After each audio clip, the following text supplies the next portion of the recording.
Good evening, everybody. I'm a few minutes early tonight, but what the heck. It's going to be a gorgeous night tonight. We might have a little bit of a breeze, but the monsoonal flow has finally lit up and the clouds have gone away, and so we got hopefully a nice night to finish off some of the objects that we didn't get to on Wednesday night when well, we just basically ran out of time. There's just so much up there that we just ran out of time. So tonight we'll continue on the path. Hi, Red Angel. Thanks for being here. Even early, just as I am. So let's first of all start off with what I should start off every broadcast with, which is what my setup is. Okay, let's bring that up. Turn off our test pattern and then show you my setup here, which is my 6-inch f4 imaging Newtonian, which is just a simple reflector telescope, but it's f4, so it's a fast optic speed, which means it's really good for photography and imaging, which of course is what we are doing tonight. And the camera is stuck in the top of the focuser here and is bringing us all the images, and so my computer is here and I'm sitting right behind it, controlling it, pointing it in the sky, and telling it where to go to pick up all these images. So that is what I'm using, and it's on an AM5 strain wave equatorial mount that is on my spare no expense cinder block tripod there. So that is what I am using, and let's see. Okay, so now this is Antares, which is the star that I used to oh, I know what I need to do. I need to resize this window to be... Oh, really? You completely resized yourself? Oh no, I just screwed that up. Oh no. Okay, well, oh, I'm going to have to do this the hard way again after being so careful about my windows. Why does it keep grabbing the wrong window? This is the window I am trying to resize. Why is it grabbing the wrong window? Why is it grabbing the wrong window? Trying to blame an inanimate object for me screwing up. Okay, so I'm not sure what size this window needs to be for you guys to see it, because I have now messed my windows all up. But we'll just have to wing it as we go. Okay, so let me get back to the Planetarium software. And I'll have to resize this. I had all these windows sized correctly and everything just came undone. So not sure what's going on there, but whatever. Alright, bring that over here, maybe somewhere like that. Okay, now last time on Wednesday night we actually got started on the Lagoon Nebula, but the images were terrible because that was when the wind really picked up. And so we're going to start with that one again, I think. Okay.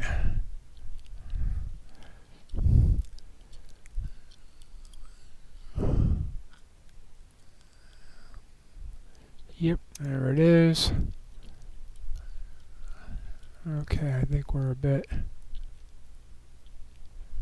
go a bit down there. Alright, let's send the scope there.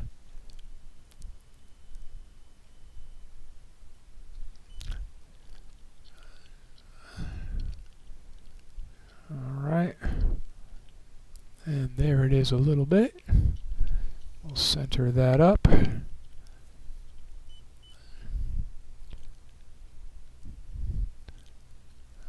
And get a sequence started on that. Alright.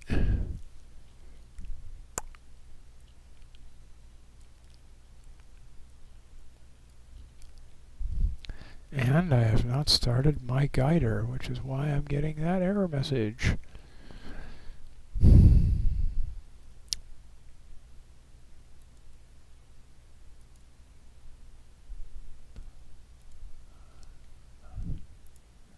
Okay, back to you.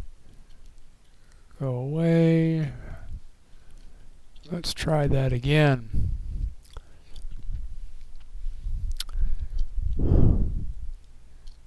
That'll work better.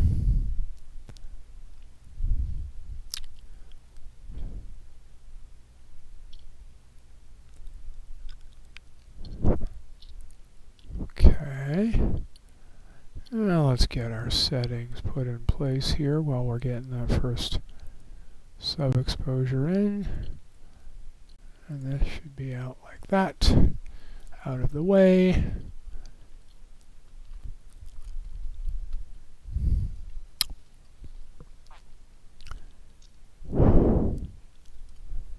Okay. So it looks like we can go down and out a bit more. Try to make the window as big as I can so you guys can see as big an image as you can. Unfortunately, being out here in the desert, I can only broadcast in 720p. If I go any higher resolution than that, there just starts to be really ugly. So that's where we have to start. And doesn't allow for the biggest image in the world, but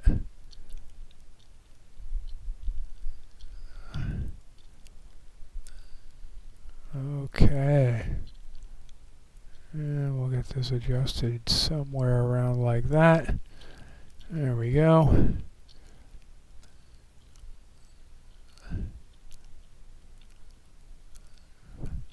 We got a nice satellite trail, or 2 satellite trails right through there.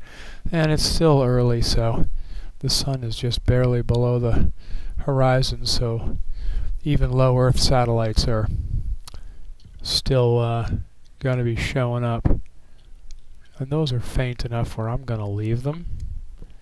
I don't think they're going to be that much of a problem. They'll fade as the new sub-exposures come in, but tonight we'll get nice round stars and things won't be smeared up because we don't have a breeze blowing.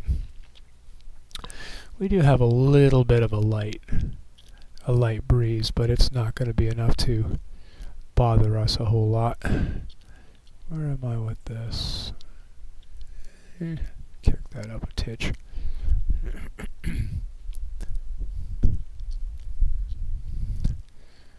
Okay. And before I forget, let me get that background music going here, which is that.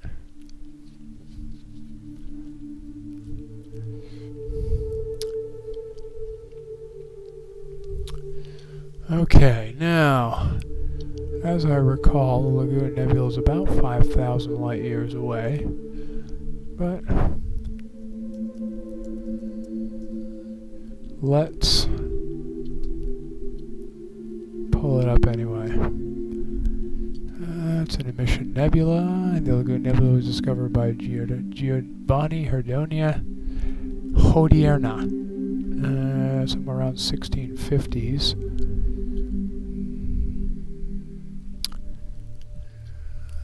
It's estimated to be between 4,000 and 6,000 light years away. Yes, that's right.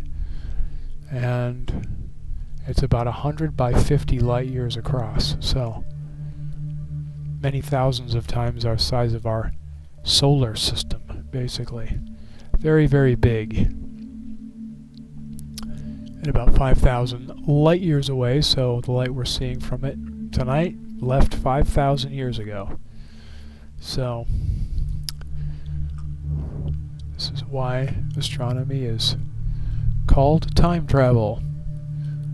Because we're seeing stuff as it was when the light left it, thousands, if not hundreds of thousands, if not millions, and in some cases billions of years ago, depending on how far away it is.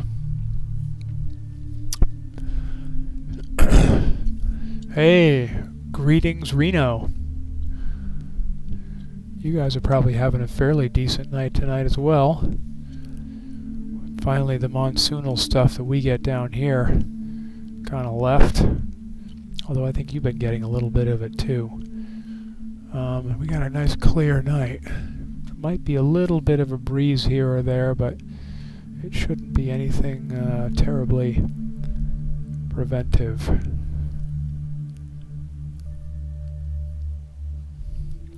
Shouldn't be too prohibitive for us. In the meantime, this would be the Lagoon Nebula that we're looking at. Can write that in the little box there.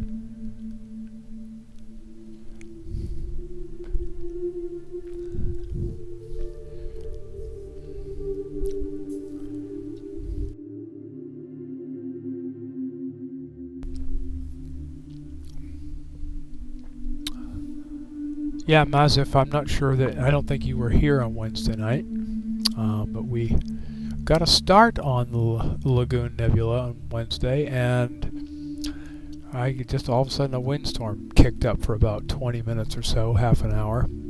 So all we got was a really badly smeared image. So tonight we're going to start off and do it right, and going to continue up with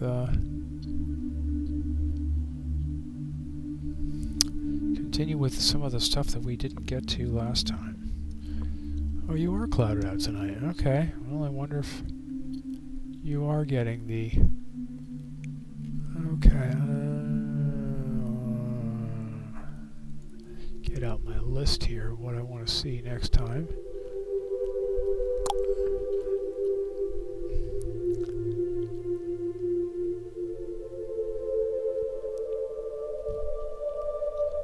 Okay.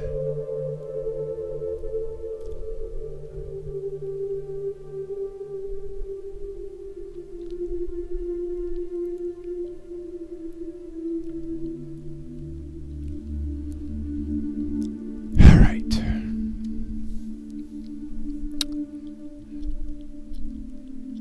In fact, I don't even need this over here. I could just get this right out here.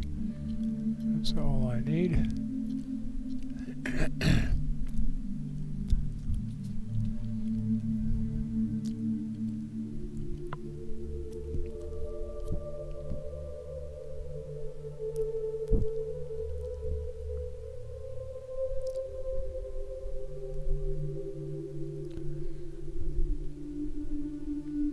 Hey Daryl, thanks for coming by. East Texas. How's the weather in East Texas tonight?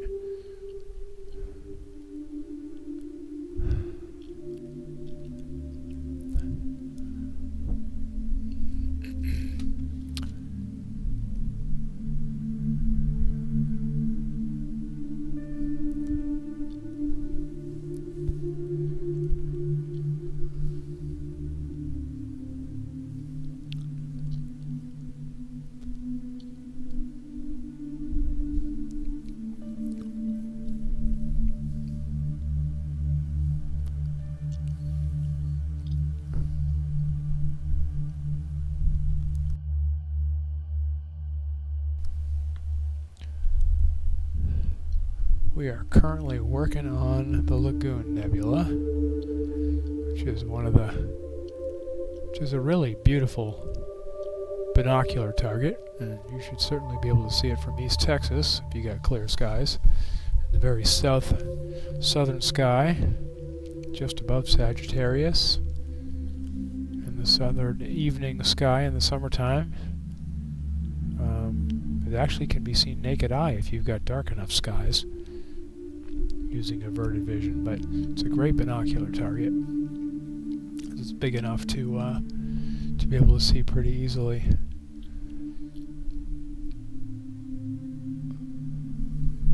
Oh yes, Mazif, definitely, absolutely. Yeah, 183s are great cameras because of their tiny pixels. They're really great for small focal lengths, but you've got to have your calibration files. So yes, I'm always running a set of darks and also flats as well. So yes, if you don't do that, you're going to have amp glow.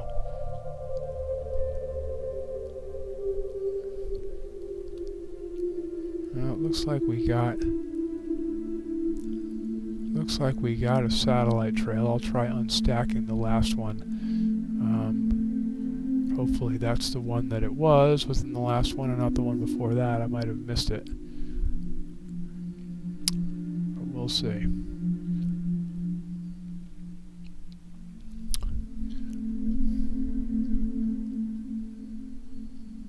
No, it wasn't. It was in the one before and I missed it. So, okay, we got a satellite trail. It's actually not our first one. The first sub had a couple of satellite trails, but they were faint, so not going to worry about it.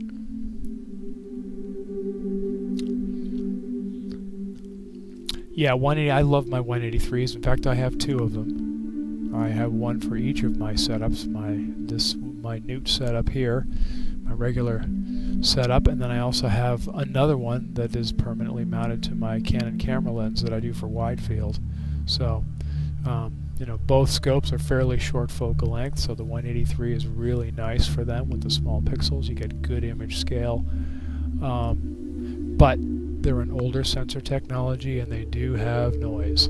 So you've definitely got to run them with calibration files if you want to get decent images. So yes, I basically do do my Master Darks library twice a year. I set the in the winter time, in the summertime I run temperatures. You can see down here I run a set temperature of 10 degrees Celsius, and in the wintertime -10. And so when the seasons change, I redo all my Master Darks at that time for the new temperature. So they get done a couple times a year, and sometimes the sensors can change even quicker than that, so you may even need to do them every now and again, more frequently than that, but I typically only do Master Darks about twice a year. But yeah, they are important to do. Okay, let's try a color balance here. And adjust the histogram in a little bit and bring this in a little bit. Get a little bit more out of this sucker.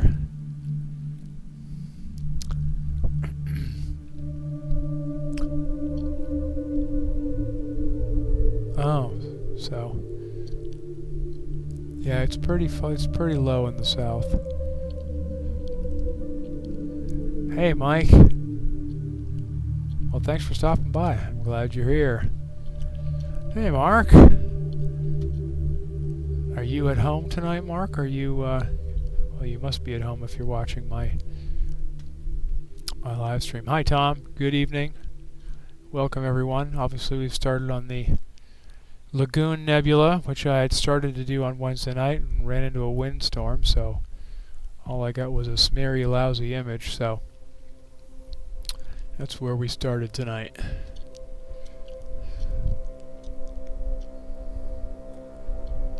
And Doug!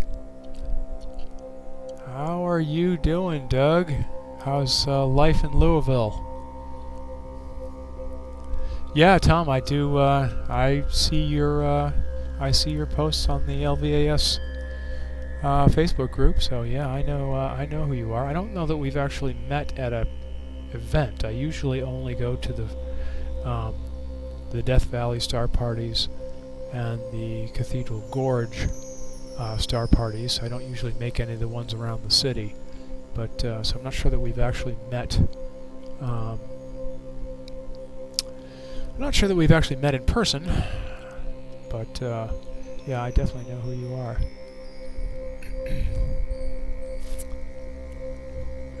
Yeah, Doug, I'm still faithful. I'm still, I mostly broadcast on Night Skies Network now, because it's so simple, and there's, a good group of guys on there that, it's kind of like a friend group, and which Mr. Bahu is one of those folks who's visiting here tonight. But I mostly broadcast there because it's a great medium. It's much easier. You don't have to deal with extra pieces of software. You don't have to deal with YouTube's rules. You can live chat with people, so anybody with a microphone and speakers can talk live, so you can actually interact vocally instead of on YouTube, where you can really only have me blathering at you and you guys can only text in. So yeah, I like it. I like it better over there, but YouTube is so widely available, and so many people can access it easier than other things, and so it's I still like coming over here and doing this. And another big benefit of YouTube is that it gets recorded, and so all of my friends and family on the East Coast who can't be up till 1 and 2 in the morning their time to see my broadcast here on the West Coast, they can watch it in the days and weeks following and still keep up with what I'm doing. So that is one big advantage of YouTube that I definitely like.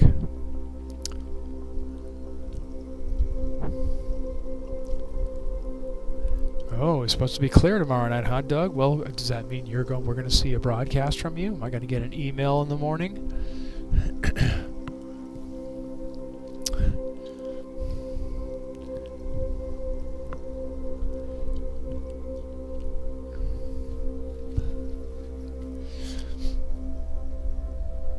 Okay, well, I guess we haven't met. All right, Tom. Well, maybe we will at some point. Do you get to any of the star parties outside of the city? You ever get to the Death Valley Star Party? Or Cathedral Gorge, which unfortunately, I usually love going to the fall one. But this year I'm going to actually be visiting my folks first weekend in October, who live in New England, so that's a really nice time to be back there. And so I'm not going to be here, so I'm gonna miss this fall's Cathedral Gorge Star Party, which is a bummer. But my mom turns 80 here in a couple weeks, so I got to be home. And I like being there anyway, so I wouldn't miss that for anything, even for the Cathedral Gorge Star Party, which normally isn't. Normally it's in September. Normally it's a bit earlier. I guess because of the moon phases, it's a little bit later this year than normal. It's actually into October. Usually it's pretty cool by October up there, so strictly a backyard guy, originally from Connecticut. Okay. Alright, well, if you ever feel like taking a drive out to the Death Valley Star Party, even just coming out to see what we're doing out there and see the folks, it'd be great to meet you.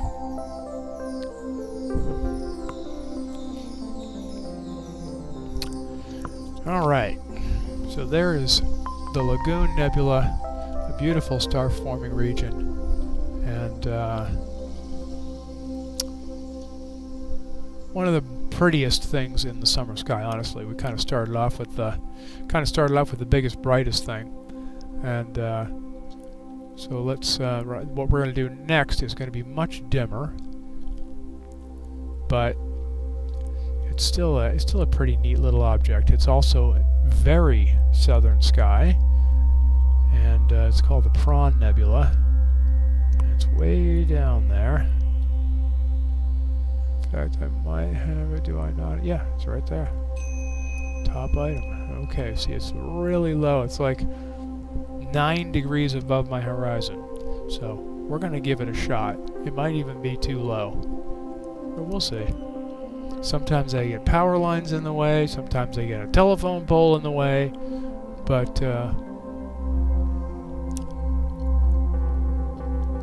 usually I can get it okay. But yeah, this is a very, very low to the south. We'll see what we can get.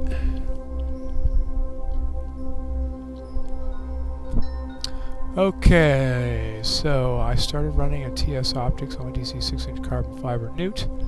Not a ton of time on it, but it seems to be a really sweet spot for OTA. Yeah, I'm really liking the 6-inch.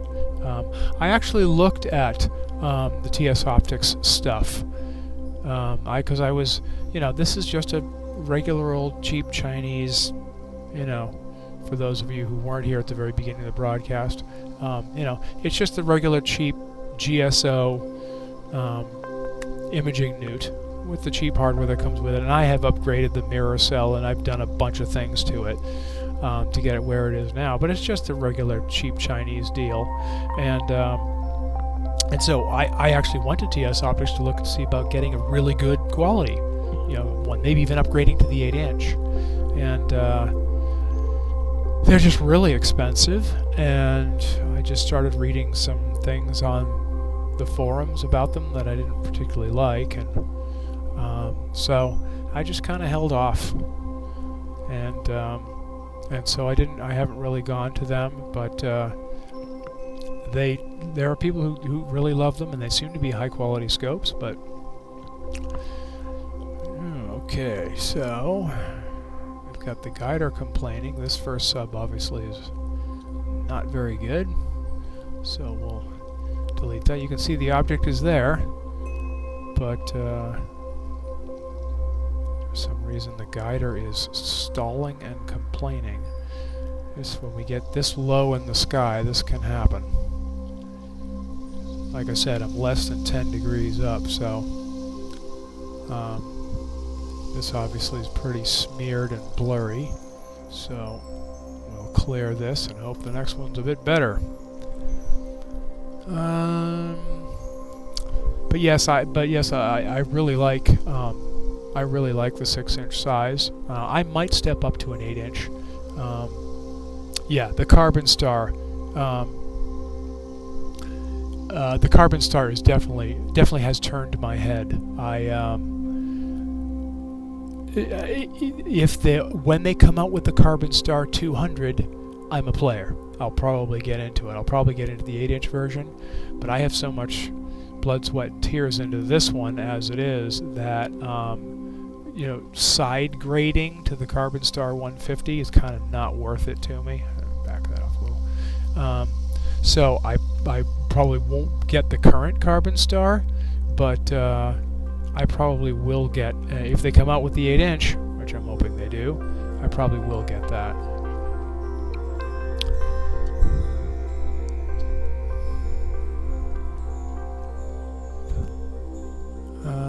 See Tom's question above about why SharpCap. Did I miss a question? Did somebody ask something about SharpCap? I didn't see it. Why SharpCap, not Nina or ASI Air Plus? Okay, thank you, Doug, for pointing that out to me. I've been using, first off, I've been using SharpCap for years, and so even before Nina came to my attention, I'm a lifetime license holder, so I'm fully invested in it. But another reason is because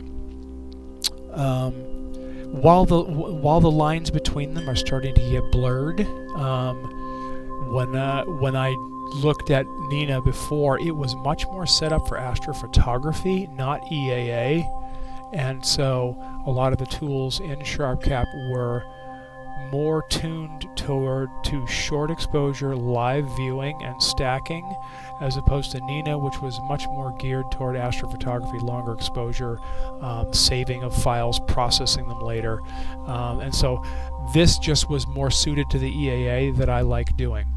As I said, the lines have become more blurred between them, and so that's maybe not as much of a distinction now, but that's why I have stuck with SharpCap, and I still love it, and so I will continue to use it.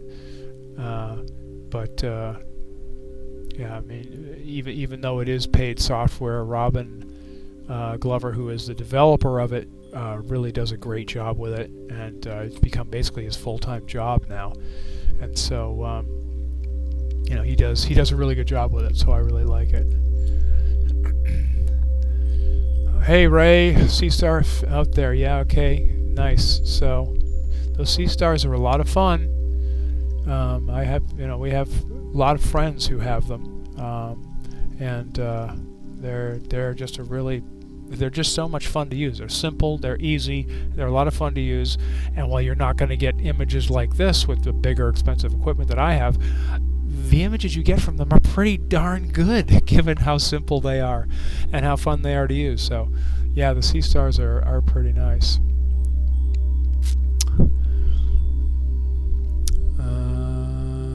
Oh you have two brand new sea stars for sale. Never used. We bought two of them and didn't use them, huh? Let's see, the 6-inch seems really versatile. It's got mobility speed, easy use speed, FOV, checks a ton of boxes. Oh yeah, you got a 5-inch triplet. Yeah. Yeah, well, refractors are pretty nice too. They're just, I actually bought a refractor in December, brand new. AT refractor, 115 millimeter. Gorgeous instrument, really a gorgeous scope. I came out and used it a couple of times, and it's just so slow, even with the reducer at f5.6. It's so slow compared to the f4 Newt that I had, and now running at f3 with the Nexus. I'm addicted to the speed. What can I say? I like collecting light really fast, and I can't do the refractors.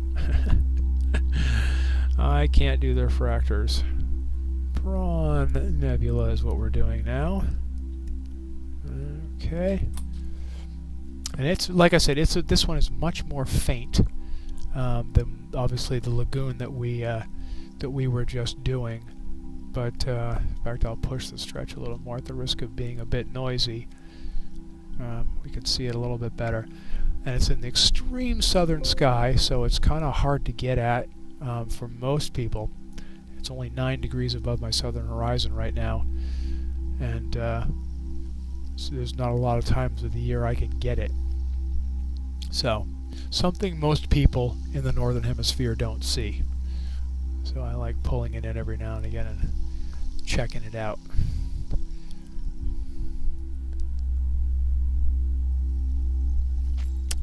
Yeah, that's the thing about refractors. Refractors do some really nice stuff. I mean, if you are going for smaller targets, doing planetary nebulas or smaller galaxies, or obviously any solar system work, can't beat a frac.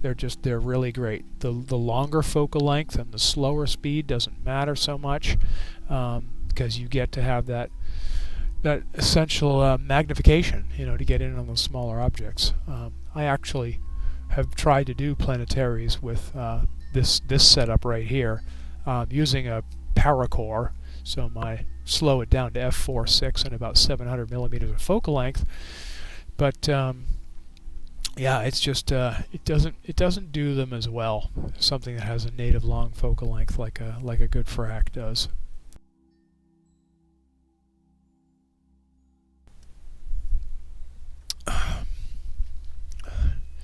Well, looks like we're pulling the prawn in fairly decently tonight. Let me see if yeah.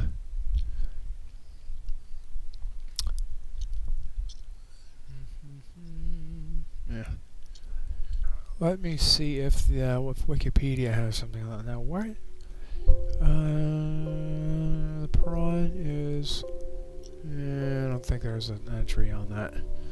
Let's just see if Wikipedia knows the Prawn Nebula. I think it actually does.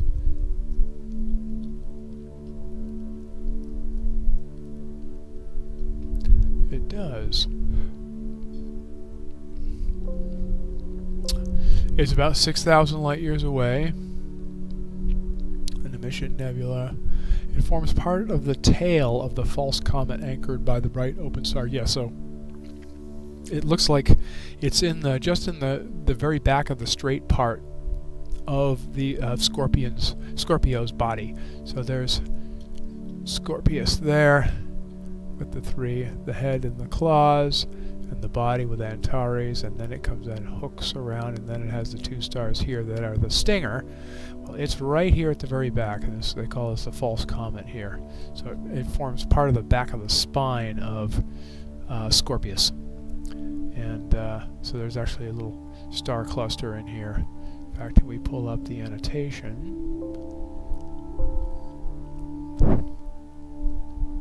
which takes a second to load because I've got a zillion galaxies in it.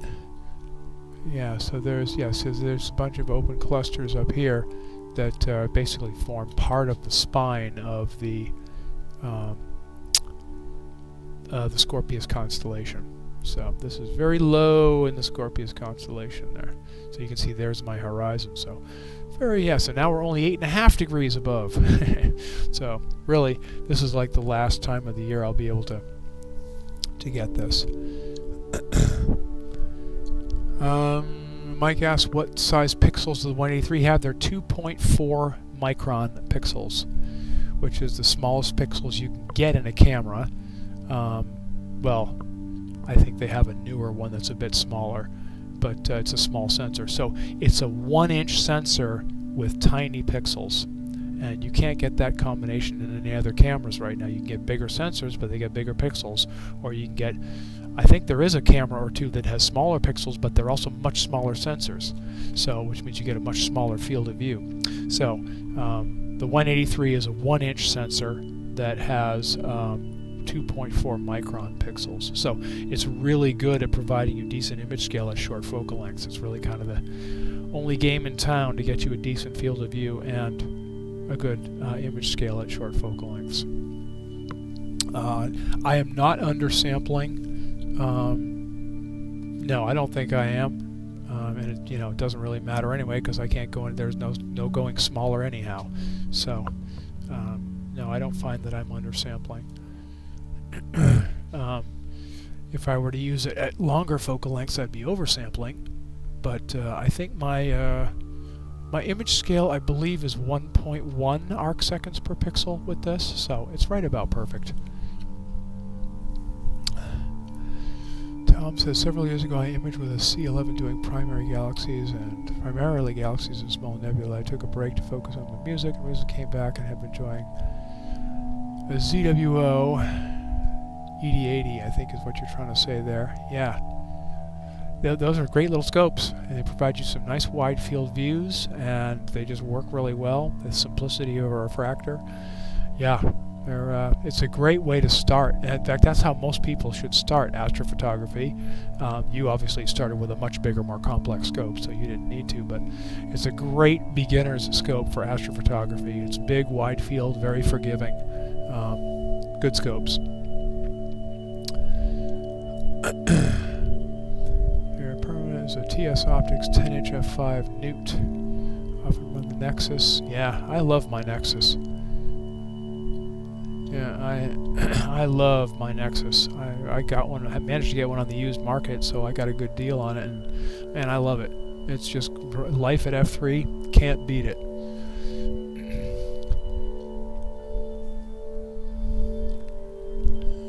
Well, you start pixel scale must be perfect. Yeah. Well, the biggest thing here is wind. So the seeing isn't always great. Tonight it's actually pretty decent. The breeze is low. You can probably hear there's a little bit of one intermittently here tonight. So the seeing is always a question mark, but usually the air is decently dry and clear. So because it is the desert.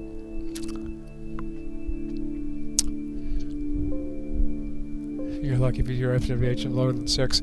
Yeah, mine actually is usually around 4 plus. What is it right now? Yeah, well, there you go. Look at the numbers I'm getting right now. So, the seeing is not great even tonight.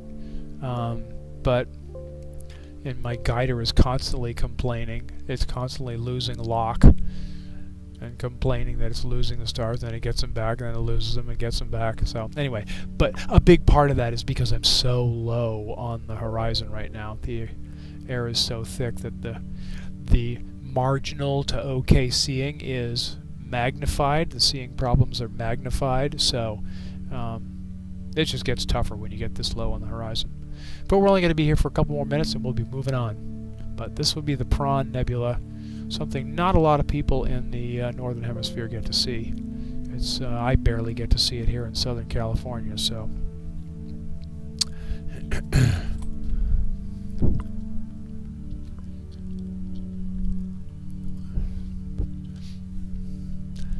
And usually when I try and shoot this, I've got a power line going through it, or a pole, telephone pole, or something, because I got a power pole and lines right to the direct south of where I'm sitting, about 30 feet south of where I'm sitting right now. So being able to shoot it between all those things is also somewhat of a rarity.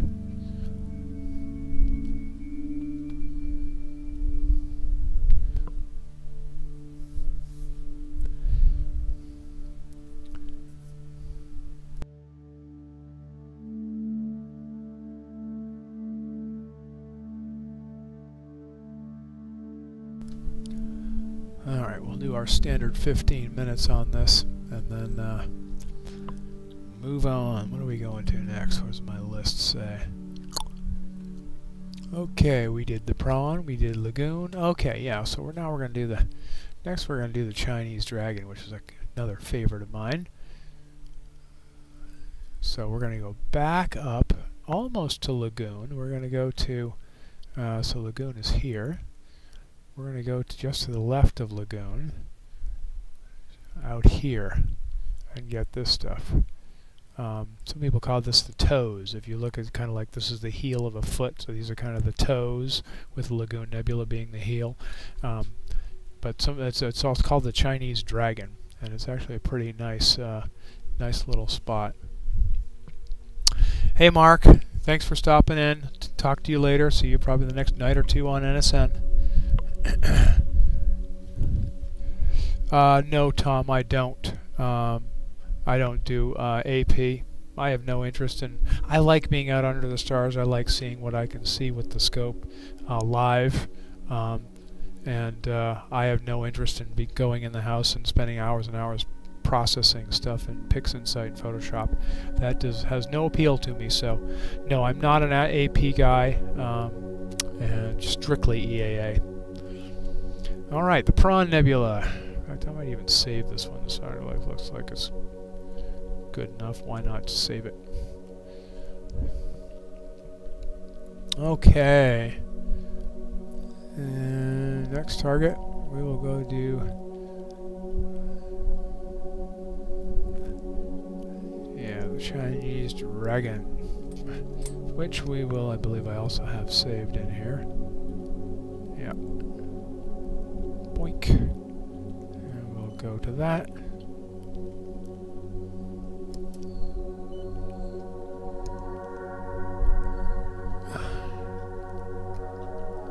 Okay.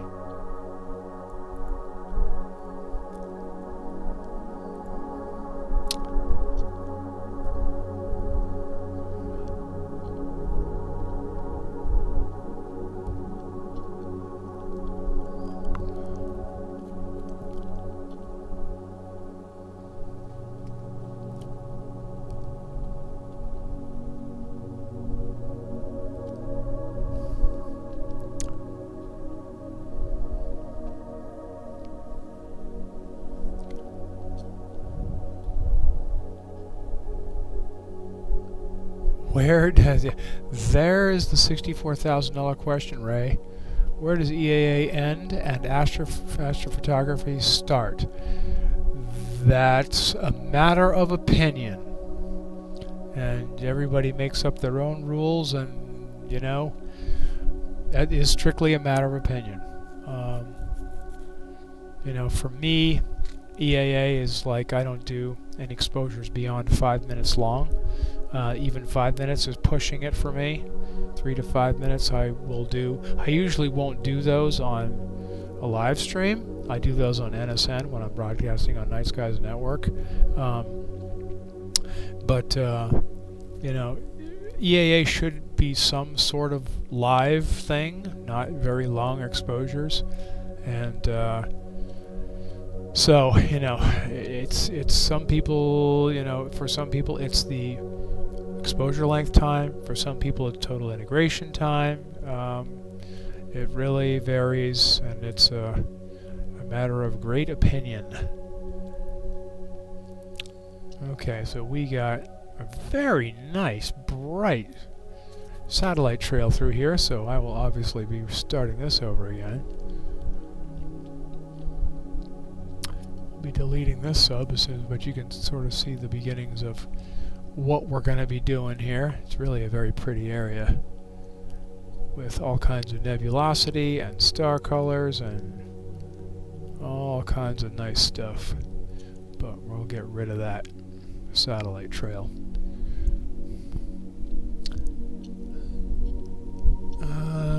Mazif says, I had never looked through the eyepiece until this summer when I attended the Golden State Star Party. It's a very large Dobbs, 30+ inch. Yeah. Yep. I almost went to the Golden State Star Party, and I've never gone, and I really wish I had. It's a pretty cool thing.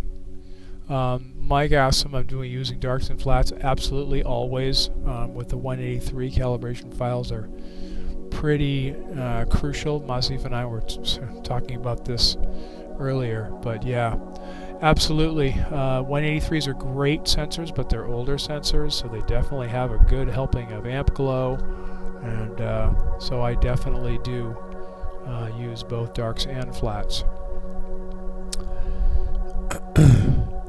You're doing a lot of processing here. Absolutely, Ray. Yes. Again, this is where the lines are blurring a lot. You know, I'm doing it quote-unquote live, but there's a lot of pre-processing that's going on into here. You know, you can see there's the darks I'm using flats. I'm not using any sort of background gradient removal or anything like that, but you can do that. There's a lot of things. Removing satellite trails is even a thing that's in here. So there's certainly processing that can be done before you even get get the image into the stack. So yeah, there's a lot going on. So, you know, is that astrophotography? In some people's minds, yeah, it is. Tom, the only filter I'm using is UV-IR cut.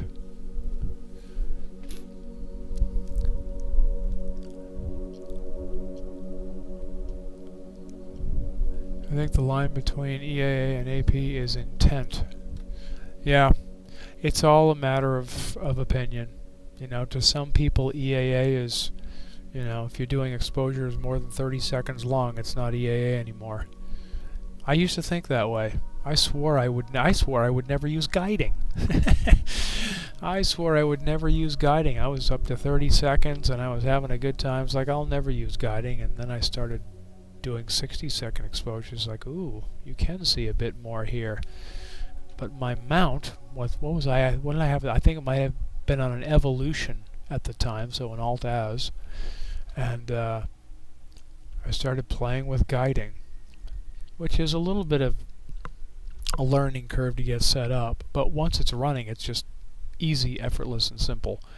And so I started guiding. I swore I'd never do guiding, and then I started doing 1-minute exposures, and then 2-minute exposures, and then 3-minute exposures, and you know, now I do up to 5-minute exposures. In fact, I've been known to even do 10-minute exposures when I do something like the dolphin head that I'll be doing here in a few months. It's so faint that 10-minute exposures are required, but that's very rare. That's about the only object I do that kind of exposure on. And so normally that's not where I go, but yeah, where do you draw the line between AA and AP? I don't know. It's a matter of opinion.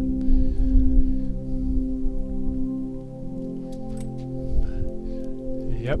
The sea stars are stacking images. Yeah, they're simple, they're fun, easy to use. Hard to go wrong there.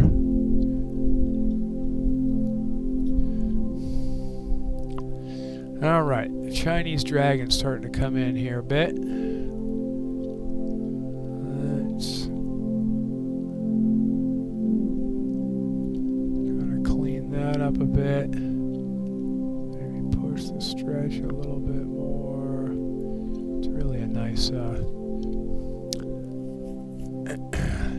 here we get the star clouds mixed in with some red hydrogen emission nebula, and then the wispy frosting that's in here, which is all reflection nebula of this again, it's a star forming region.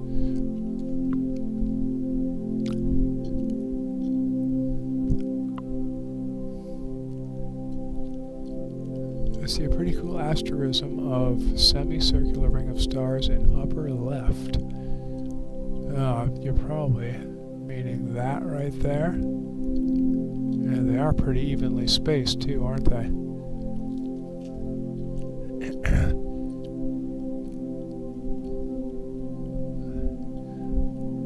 We can see them a little bit better now. I'll let the screen stabilize for you guys.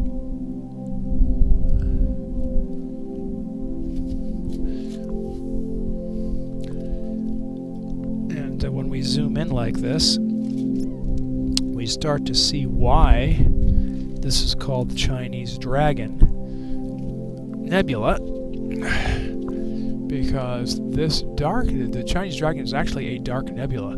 So it's actually this little windy, twisty worm in here, because in Chinese mythology, dragons aren't necessarily these big bat things. They're actually more eel-like, and so this is the dragon going through here.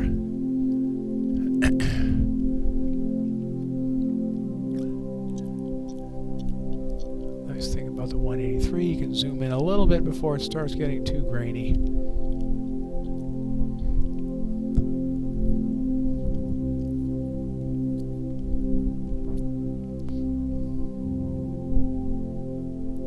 Well, yeah, Tom, that is a big difference between AP and EAA, is you're doing a bunch of stuff after the fact, when you're not even out under the stars. You know, I mean, that's, if you're doing everything while you're sitting out with the scope, I think that's EAA.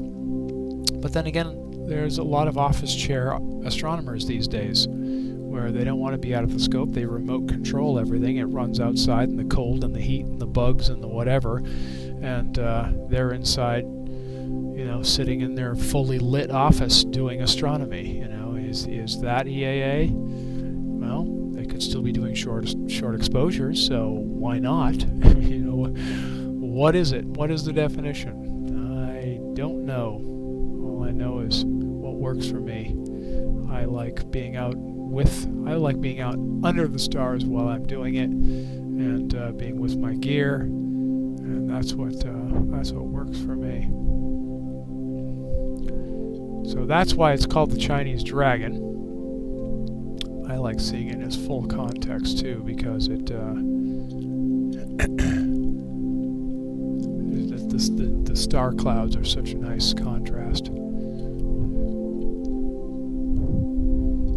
Must realize HST, JWST images are artwork. Yeah, I imagine they're massaged a little bit to pull out the features they want to see.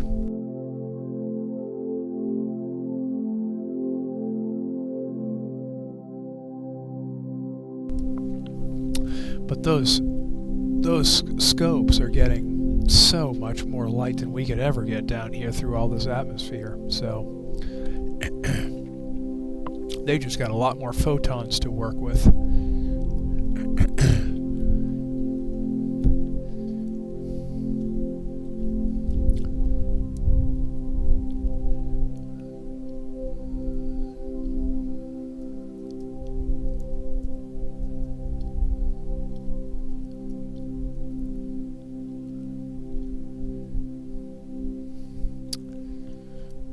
What we got here? 6559. I'm just going to see if... Yeah, they don't have it as Chinese Dragon, but they do have it. Star forming region at a distance of about 5,000 light years from Earth. Yeah, showing both reflection and emission nebula regions. Yep.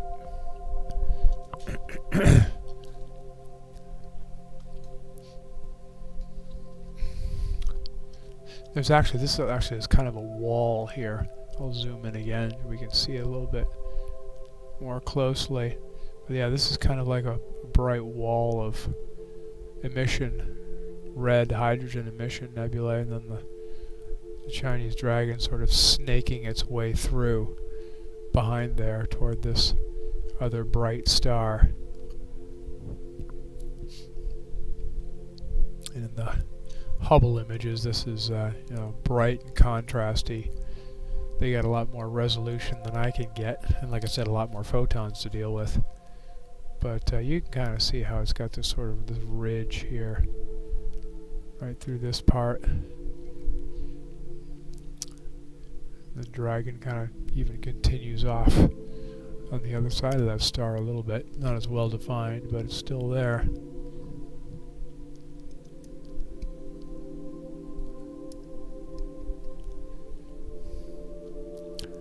Neat stuff.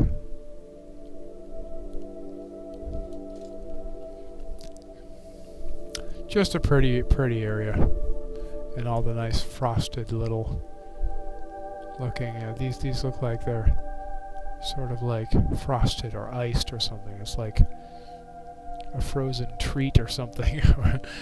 It's sort of got this glazing of blue reflection nebula coating the red emission nebula that's in the middle. But all these blue stars are all young new stars, because this is all a star forming region in here.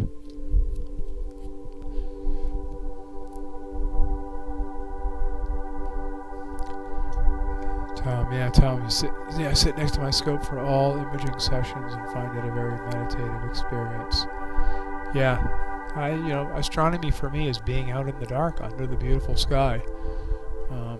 Whether I just have my binoculars with me or I have a full setup with laptops like I'm doing right now, it's still an important part of it for me, is to be out underneath the stars and not be remoting it from my office. And who knows, as I get older, I might appreciate being inside more, but I don't know. Being out here in the dark is what I enjoy a lot about it. And you see 6559. Yeah, well, if you can get the Lagoon, you can get this, because it's right next to it. So, yeah.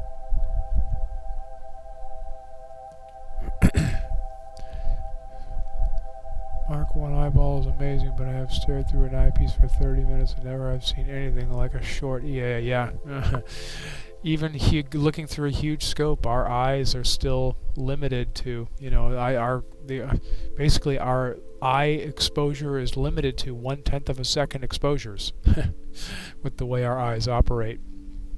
So that can't compete with multi-second or multi-minute or certainly multi-hour exposures, where these super sensitive sensors of ours are being able to just suck massive amounts of photons in. So yeah, the using a camera and a telescope, which of course has been done for over 100 years, it's just there's no substitute for it. Our eyes can see a lot, but not anything like this.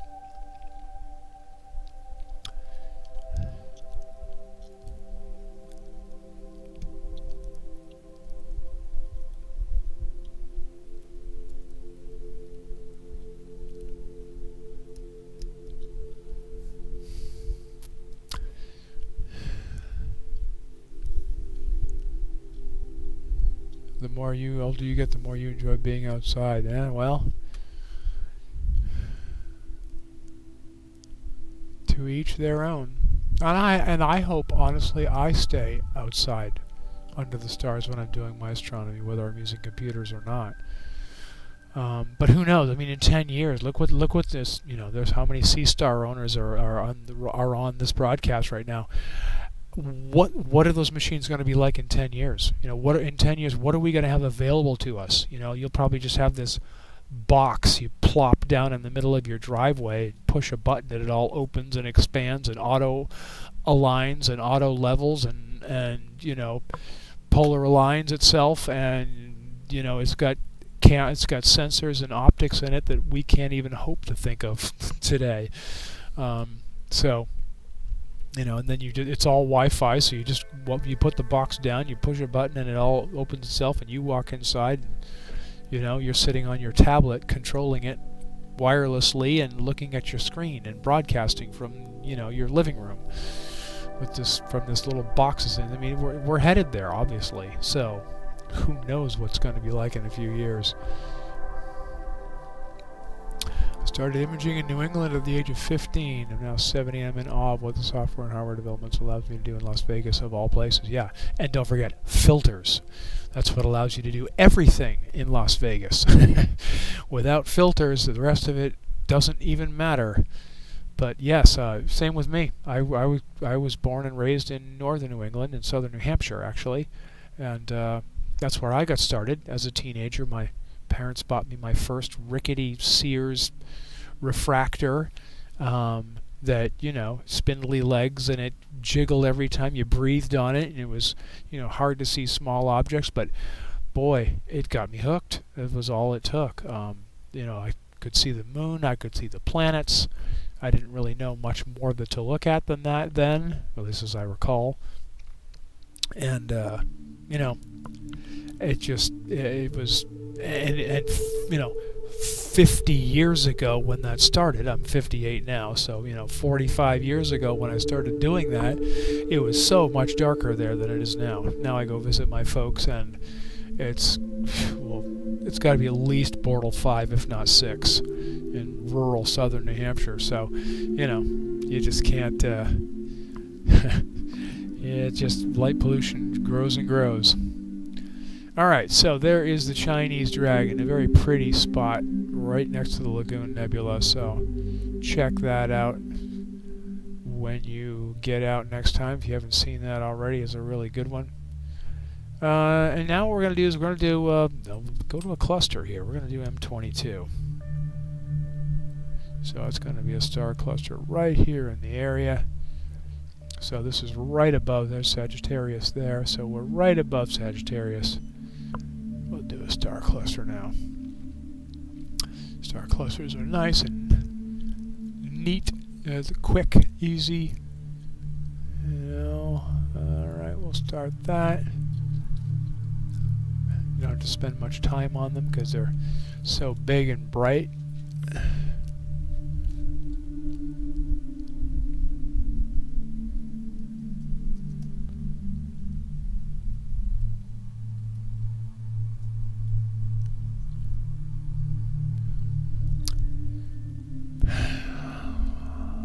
It's an elliptical globular cluster.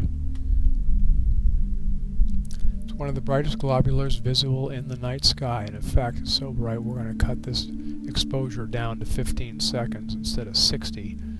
We definitely will not need 60-second exposures for this.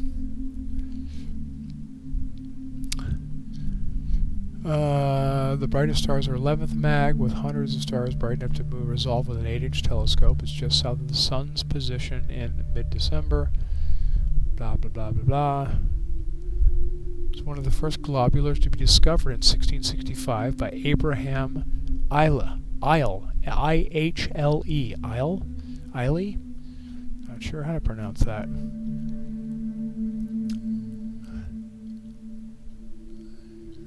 Let's move that out there. There we go.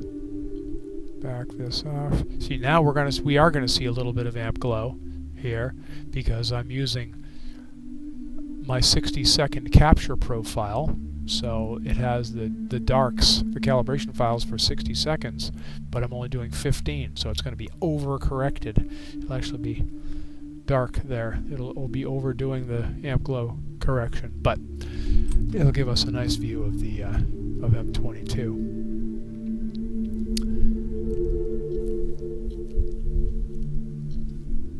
Oh, a Criterion 6-inch reflector, nice.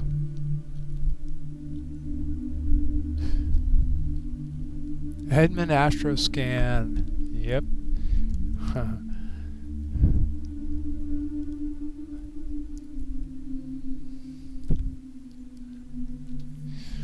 All clusters look the same. Well, they are very similar.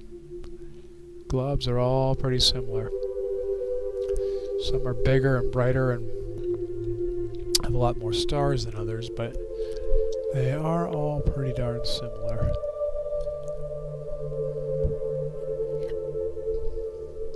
How far away is this one? Let's keep going on this.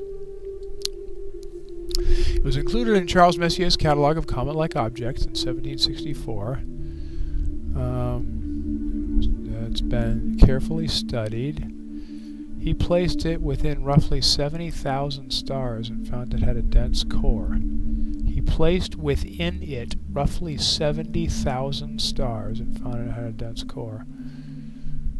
Then more studies were done on it.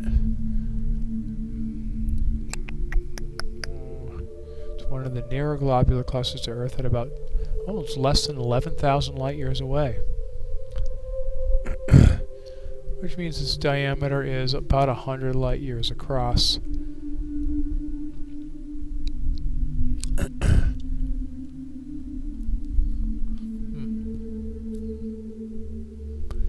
It's one of only 4 globs in our galaxy known to contain a planetary nebula.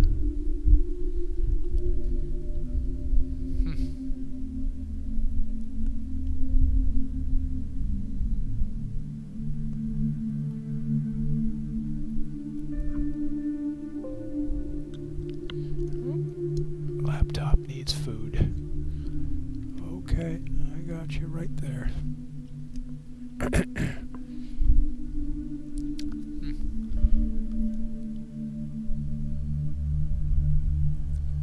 Ah, you built your own newt. Good for you. I considered doing that. I considered grinding my own mirror, even buying a mirror grinding machine, but I don't have the room for it, and I doubt it would be something I'd stick with anyway. But M22, ladies and gents. Pretty cool little glob. And another great binocular target, by the way. Pretty easy to spot right above the teapot. That is Sagittarius. So,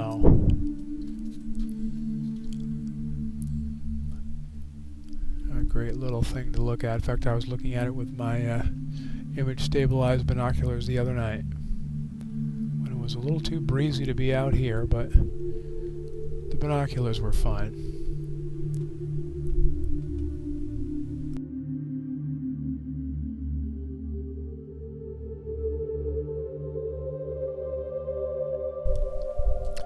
But one of the beauties of star asterisms is you don't have to spend much time on them. Our next spot is going to be right here. IC 1284, it's a favorite spot of mine. And again, it's a spot that has reflection and emission nebula and some density of star cloud as well. So we're going to go to that here now that we've done M22.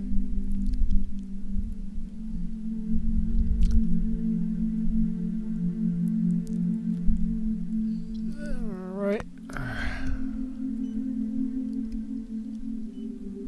Sagittarius star cloud is one of the areas where one of the few areas where we can actually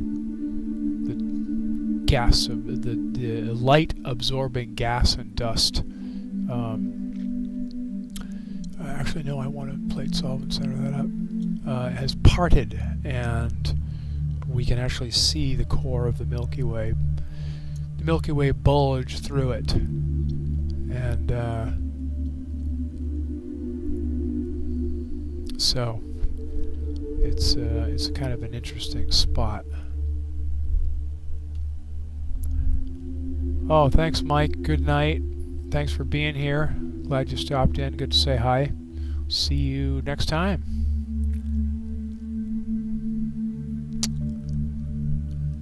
Okay, so let's see how well we got this centered in here.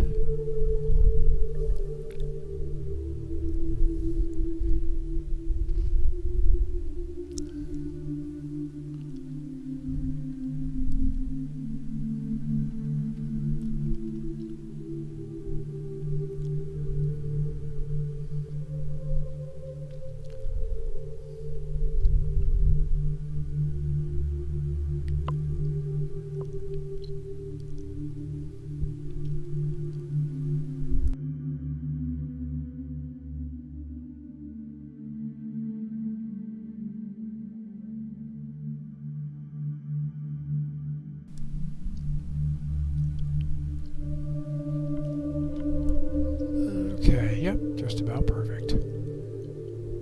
Alright. Get this histogram adjusted.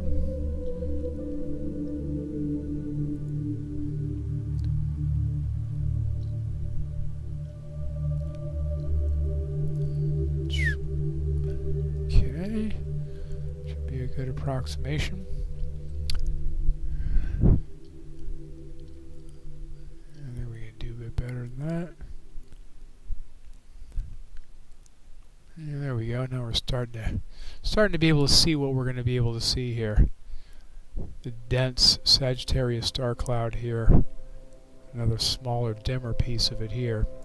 And then our emission nebula here, IC 1284, and reflection nebulae that's just around these two young hot stars in what is again most likely a star-forming region. Everything in this area is very dense with gas and dust that usually result in star formation. So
yeah, Tom, I know exactly the video you're talking about. I've seen it as well myself. In fact, I've watched it more than once. And yeah, whether one long exposure is actually better than a bunch of short exposures, and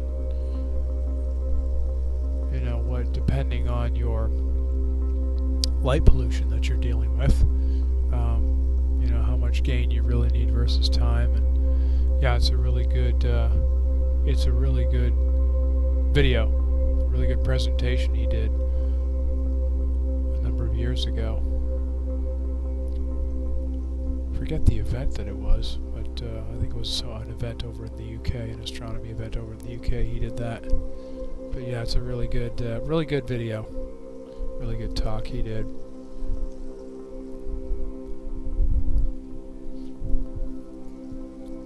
Yeah, well, when your exposures are only 10 seconds long, you don't need no stinking guiding, that's for sure.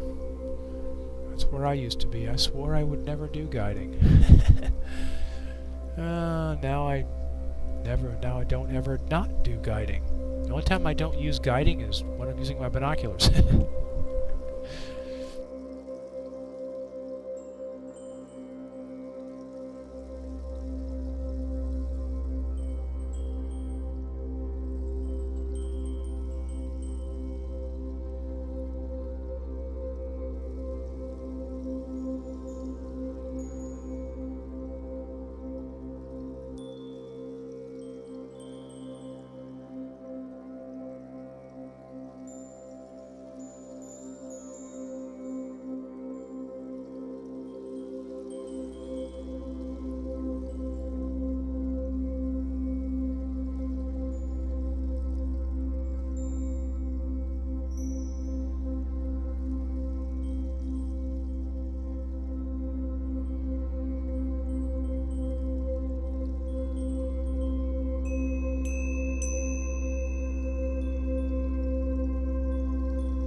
satellite trail, which we can now unstack the heck out of there.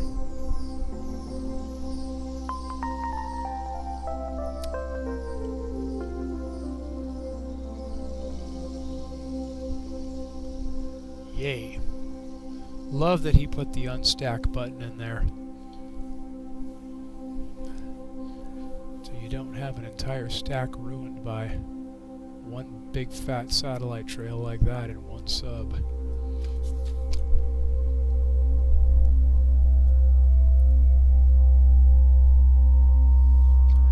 Oh yeah, the ZWO cameras they're coming out with.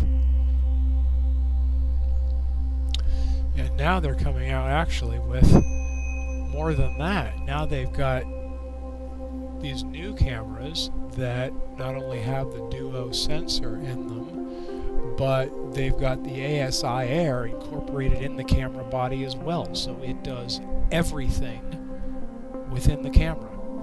You don't need guiding software, you don't need any of that stuff. It does everything inside the camera itself. They've just combined it all, the ZWO camera with ASI Air, and it's all incorporated into one thing. Quiv just did, just a week or two ago, did a video on it. So, like I said, where are we going to be in 10 years? It's going to be just this box you put in the middle of your yard. As you walk away, you hit a button and you go inside, and it's already set itself up and done everything, and you just start looking at the images it's getting on your tablet. We won't need to be doing any of this setting up of things and observatories and piers and counterweight shafts. You won't have to go get telescopes and cameras. And there'll still be those of us who like hacking the stuff, though. We'll still be using the OG equipment. But, gosh, it has improved so much in the last 5 years. I can imagine what it's going to be like in the next 10. Push button astronomy. It'd be literally push button astronomy.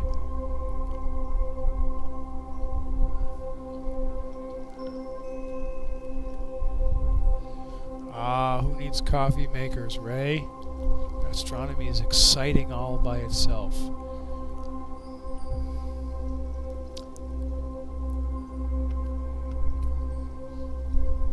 Although coffee is nice and warming, I suppose, on these cold winter nights.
Yes, the Sea Star is definitely a nice start, but the Sea Star still has fairly simple optics and a fairly simple small camera.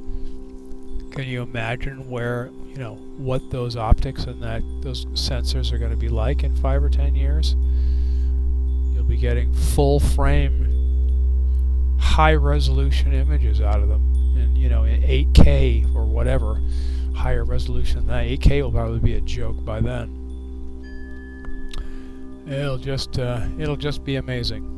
But then getting images like this will be easy for everybody to get. So I guess those of us who like doing this will be out of a job, replaced by a automated space robot, astronomy bot, astrobot.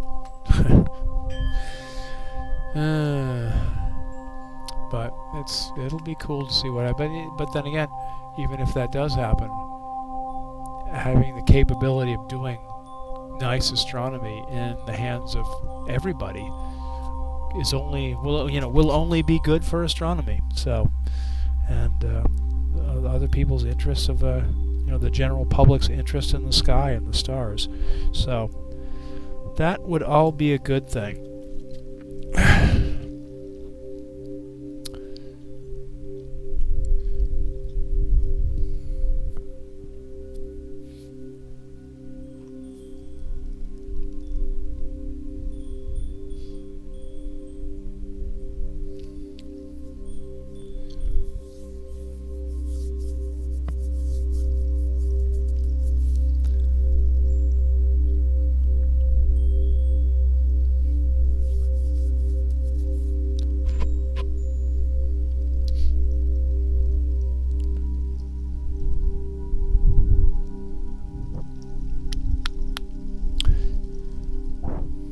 Yeah, get the interest in astronomy as widespread as possible.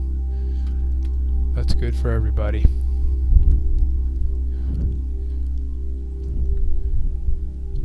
Good for everybody.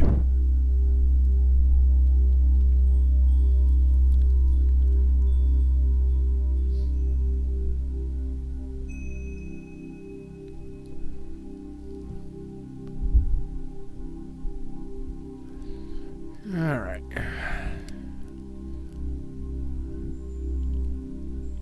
Let's do a quick tweak on this. I had a feeling it was off a little bit. But that gave away too much blue. Gave away just a little too much blue. Don't mind giving away a little bit. Hey, Shelly and John. What you guys doing in Pahrump tonight?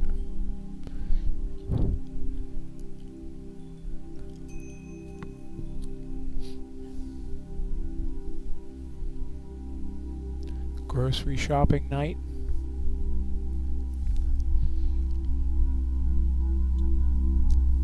Thanks for saying hi, though.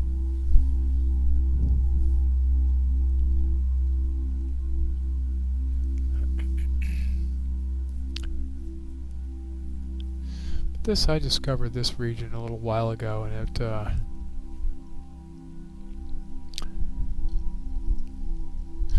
good night, Tom. Thanks for stopping in, and yeah, I will continue seeing you on the LVAS group, so keep posting those images, and I'll talk to you next time.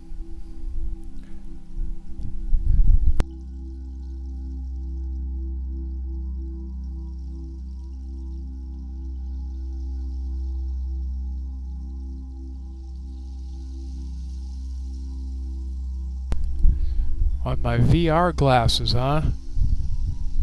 Okay, Tom, or Ray.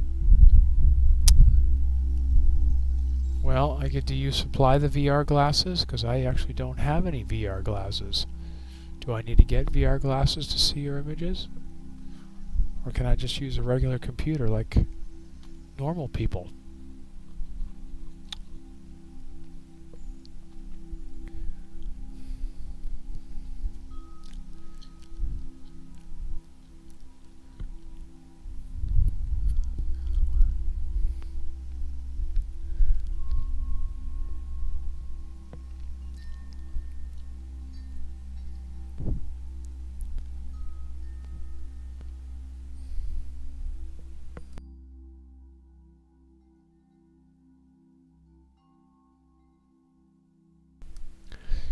Doing laps at Walmart. Oh, so it's exercise night. I see. You went to your health club tonight. That makes sense.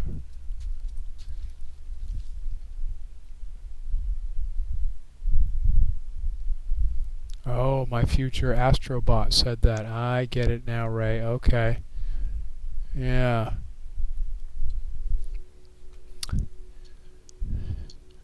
Gotcha.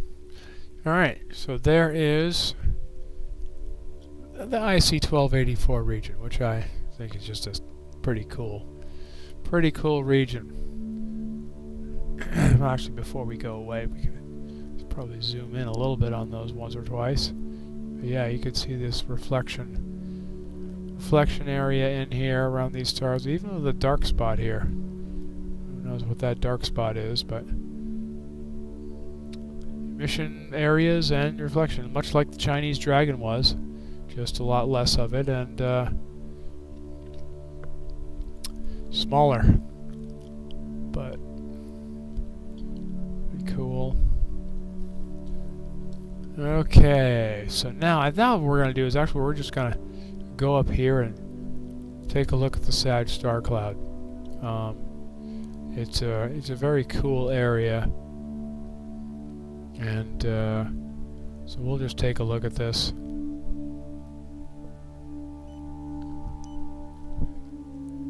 Just take a quick look at this. It's the density of the stars in here.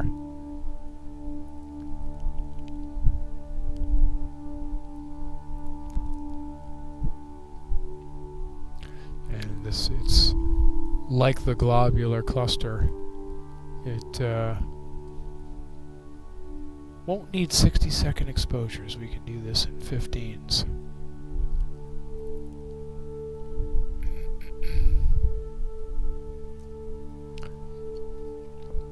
And we'll clear that. And we'll need to put this over here because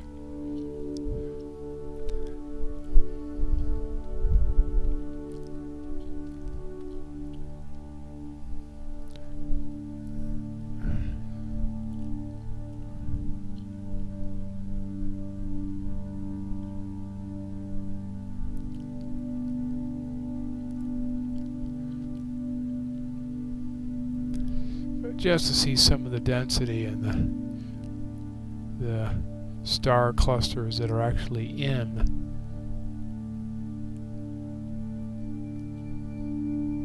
the star cloud itself.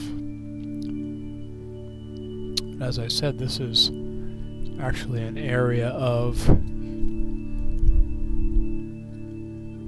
this is where we're kind of looking at the center of the Milky Way, and it's this one little spot in here. Looking at the planetarium, this one little spot is where the light absorbing dark dust and gas and things like that has kind of got a hole in it, and so we're actually able to see the center of our galaxy is actually kind of like down here over the top of the teapot, but this whole area is the center of the Milky Way. It's the galactic bulge is in here, and so this is one area where we can kind of peek through all those clouds of dark gas and dust and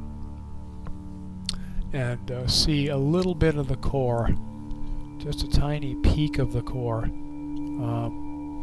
winking at us.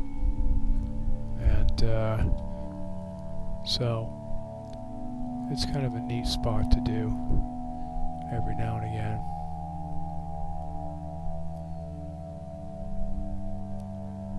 In fact, I might kick this up to 30 seconds.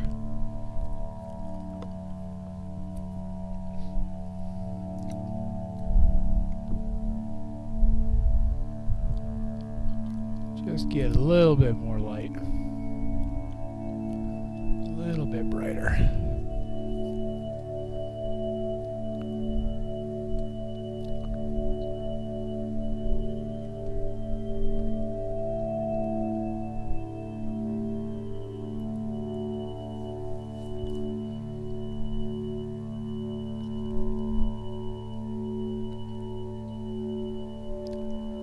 Actually get a bit of a histogram peak here. So that's a good thing. a little bit. And we'll get a few subs in. We'll also have the contrast of this nice dark lanes through here, which you can already kind of see. Some actual dark nebula structure that's in here, which kind of looks neat. Mixed amongst the really, really dense stars.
Hi, Bill. NGC 6522. Okay. NGC 6522.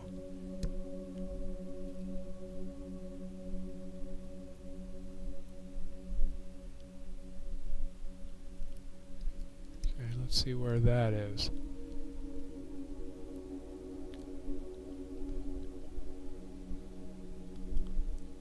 Yeah, that's right about at the core, where the core is, huh? Right at the tip of the teapot spout. Alright.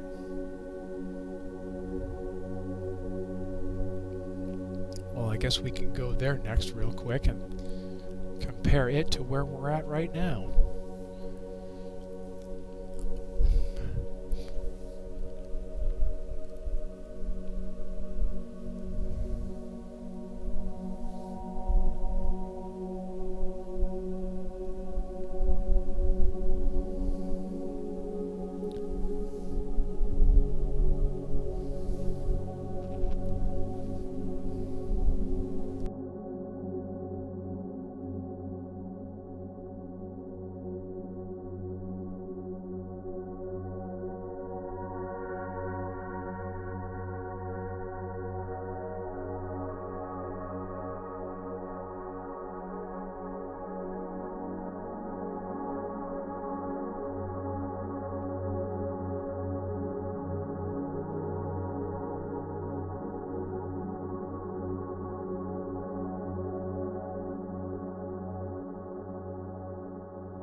Well, I appreciate you pointing it out to me, Bill. I don't know that I've actually observed that spot before, so hey, it's worth a shot.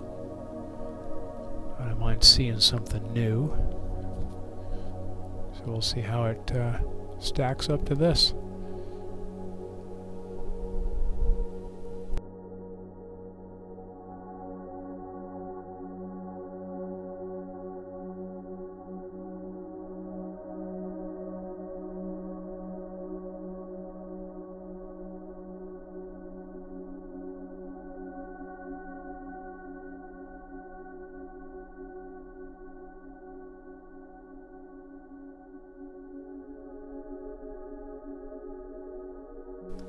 Only do another minute or two on this.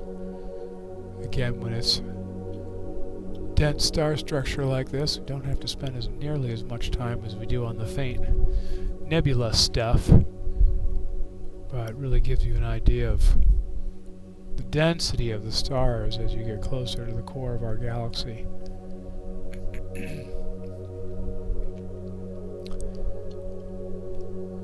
Just zillions of them.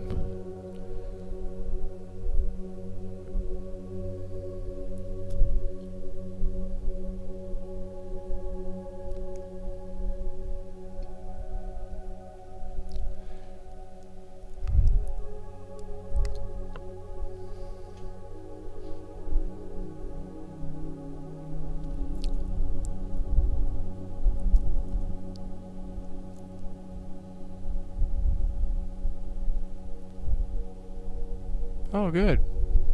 Yeah, rhyolite should be a nice spot up there in the dark. Do you camp there, or do you just head up and? Is there are there camp? I imagine there's campgrounds up there. But do you camp up there, or just crash in your car or your van and come down the next day, or?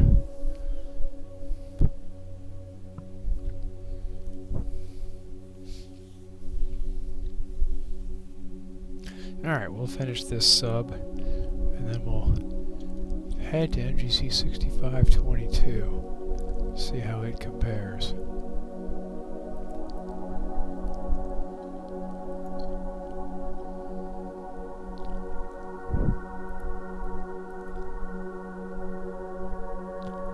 Okay.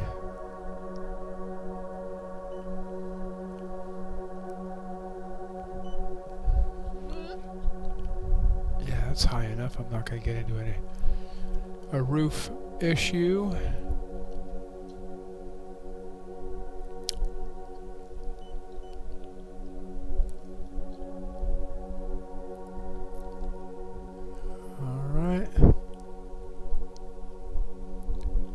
Stick with the 30-second exposures to compare apples to apples.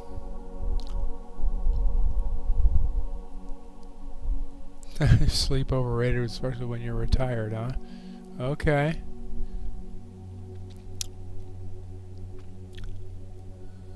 Clear that. And we'll see what we get from this. Usually an all-nighter, sleep is overrated. Well, then you should be getting sleep tonight. So you're not going to get any tomorrow night, sounds like.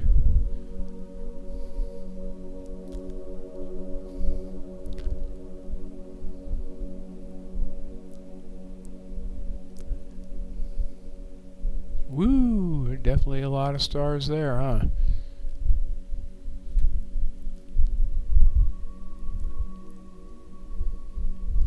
Yeah, well, it's definitely a brighter region. You can see by the histogram peak clearly a long way to the right. Well, it marched quite a bit to the right anyway.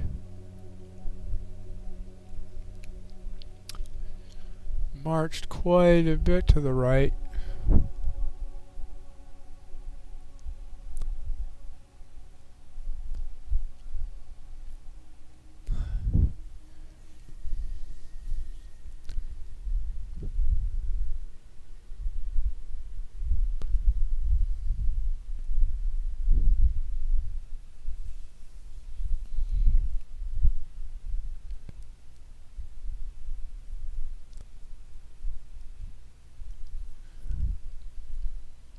definitely a lot of nice structure in here too.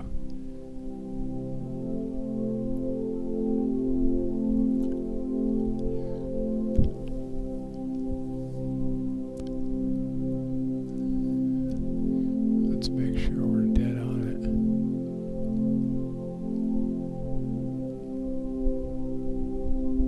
Yeah. 6522 is a glob. But it definitely gets you in the region. Oh, there's a planetarium here. Dark nebula, bright star, dark nebula, bright star, dark nebula, and a glob.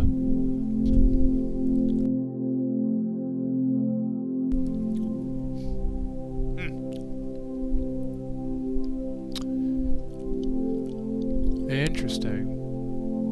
Well, thanks, Bill. I'm glad you pointed that out. It's definitely an interesting area.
How does SharpCap compare to Nina? I've never used Nina, so that should probably be the long and the short of that answer. I've always used SharpCap, and for years. I never used Nina back when I started doing EAA. I'm not sure Nina was even around, and so I started using SharpCap, and I'm a lifetime license holder, and that's just what I use. And so then Nina came along, and I looked at it a couple of times over the years. It just seemed to be much more geared toward astrophotography, not EAA. So the tools in it were much more designed for, leaving it overnight, sequencing and programming for overnight, data collection runs. It just seemed to be much more geared toward astrophotography, whereas SharpCap is geared much toward EAA, which is what I do. Short, live exposures, some pre-processing, but not much more than that. Not necessarily saving any of your raw data at all. You're just interested in really looking at what you're seeing, what the camera's seeing and scope are seeing right now. And so SharpCap just was always more oriented toward my EAA, and Nina seemed to always be oriented toward AP. I believe now those lines are blurring a lot. I think Nina has taken on a lot more EAA type tools, and SharpCap has taken on more AP type tools. So they're kind of like converging a bit. But like I said, I only know very high level stuff about Nina. I've never used it. I've never actually looked at it in detail, because SharpCap was just always what I have used, have been comfortable with, and more geared toward what I do. So, but as far as I'm aware, I think Nina can do almost anything that SharpCap can do, and maybe a few extra things. But SharpCap is just so well geared with so many tools toward the EAA folks that that's just where I stay. So, not sure that's much of a helpful answer, but and obviously, SharpCap is a paid product, whereas Nina is open source. So that's part of it too. But for me, I think EAA is best in SharpCap, and AP is best with Nina. But like I said, there's a lot of blurring of those lines. Jim, hi Jim. Glad you're here. Tell me how you chose gain on that 183. I thought 120 was the recommended unity gain. 120 is a unity gain, I believe, on the newer sensors. The 3.75 micron sensors like the 533, 2600, 6200. Those folks recommend 120 as unity gain. On the 183, 111 is considered a unity gain. And so most people who are doing narrowband work, when I'm doing narrowband with it, I will use 111. 53 is considered half unity. And so for broadband, whenever I'm doing broadband, I use 53 as the gain. And the gurus on cloudy nights, there's gurus who just they study the sensors and they test them, and they everything they do. And so I read a number of threads, and that seemed to be the consensus for most people, that 53 is half unity, 111 is full unity.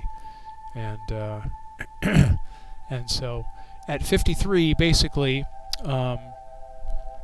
you are losing about 3 or 4% of your dynamic range off 0.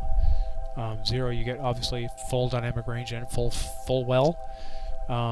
53, you lose like 3 or 4% of that, so it's not very much, but you drop fully 1/3 of your read noise, going from 0 to 53. So it's a really good trade.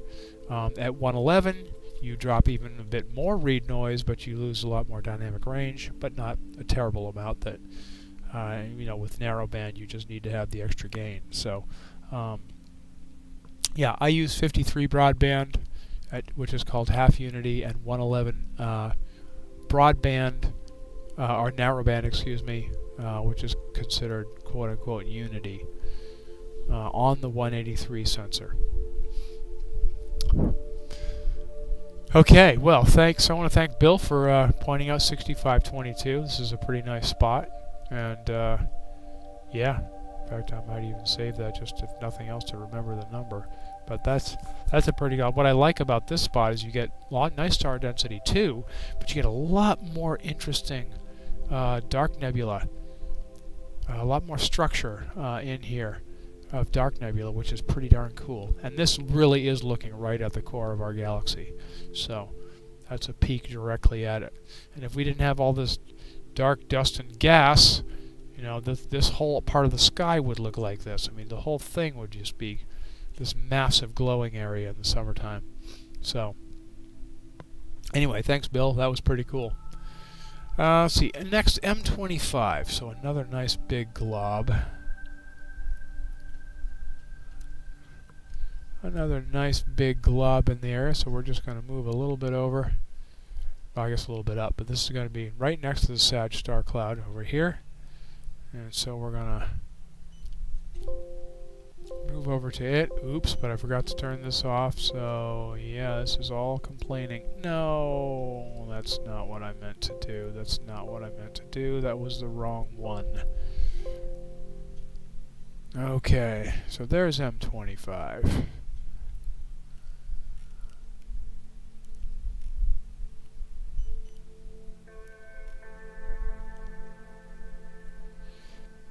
Alright.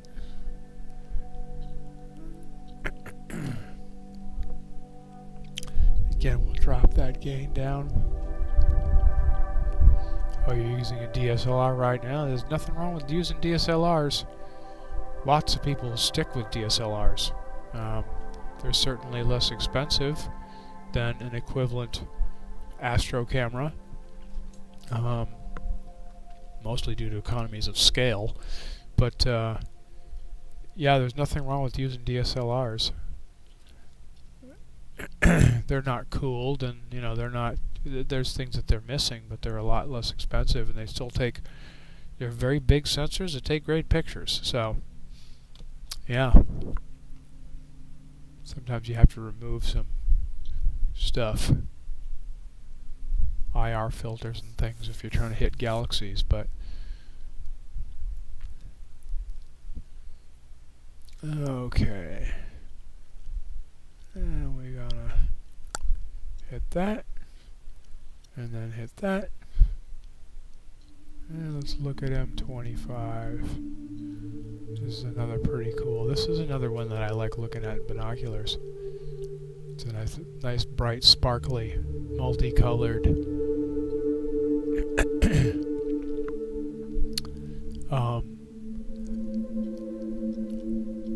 multicolored. I guess actually this isn't a glob. This is an open cluster. So yeah, it's an open cluster. Not a glob, but pretty nice. I like looking at this in small scopes and binoculars. It's pretty cool, sparkly little OC.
Let's see what Wikipedia has to say about M25. The first recorded observation was by Philippe Leroy de Chazot in 1745, and it was included in Charles Messier's list in 1764, about 20 years later. The cluster is located near some obscuring features, with a dark lane passing near the center. Yeah. See, it's kind of sort of this, some dark stuff in here, some dark stuff creeping around. If we go back to the full sensor, you can see some dark nebula areas, some structure in here. It's at a distance of about 2,000 light years from Earth, and is about a little less than 70 million years old. It's only about 13 light years across.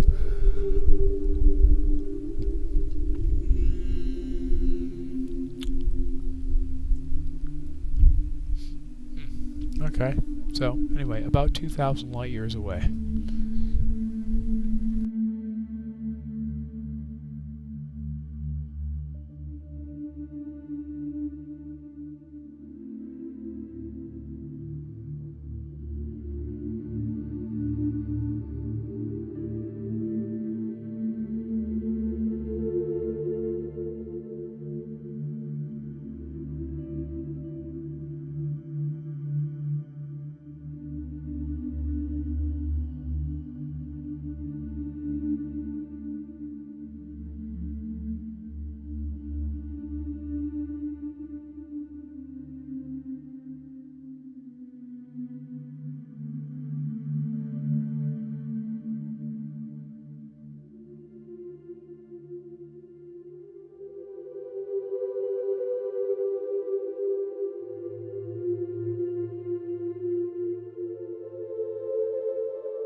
Alright. M25, a cool one.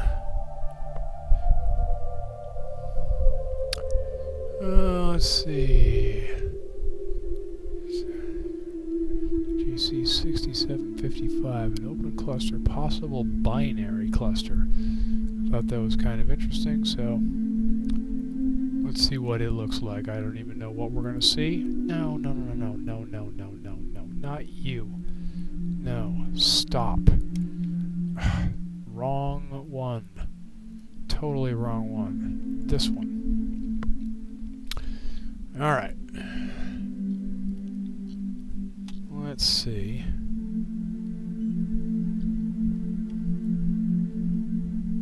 So we head up sky a little bit. See what this one's all about.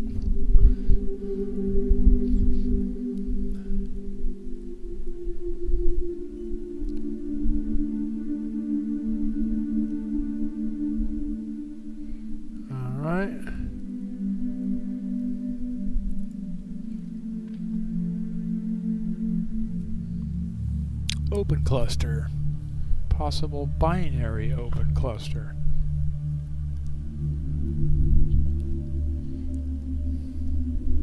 Again, we'll reduce to 30 seconds.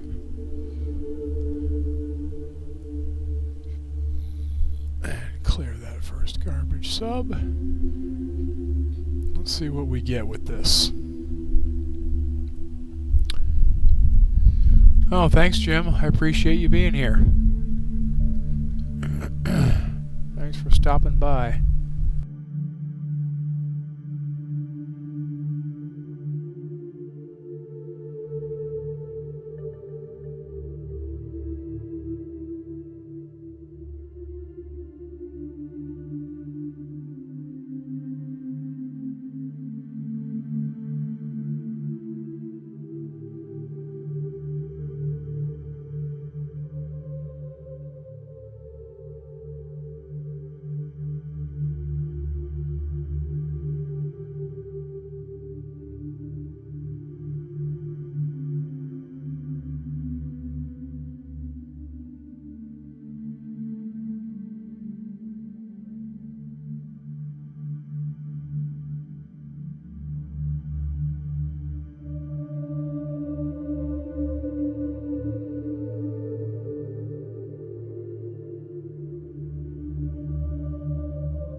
That's kind of interesting, but not all that great. So I think we'll just go to the next target, which is M71.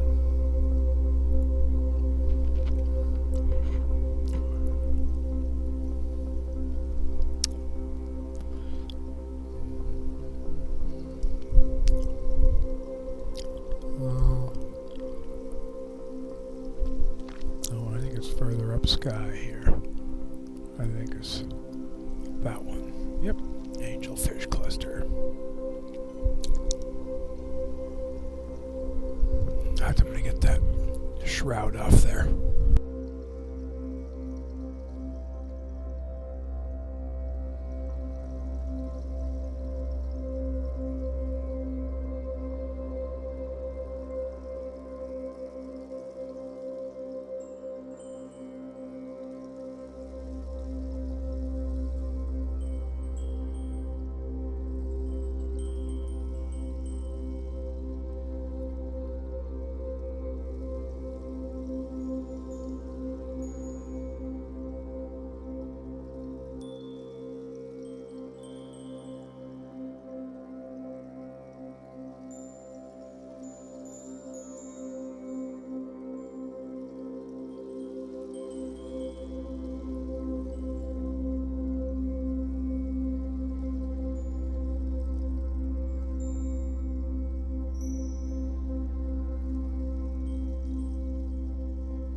So this is M71, Messier 71, which is another globular cluster, 71st object in Charles Messier's catalog of things that were not comets. And it's in the arm of the Milky Way, so you can see there's a lot of density of stars around it, but even so, you can pick it out pretty clearly. Let's see how far away it is.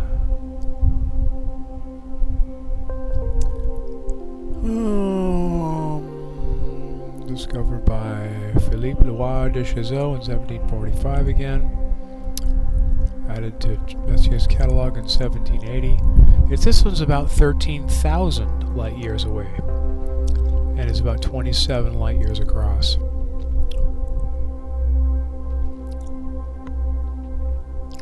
So, about 13,000 light years away for this one.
71, cool little star cluster. I suppose we can zoom in a little bit on it.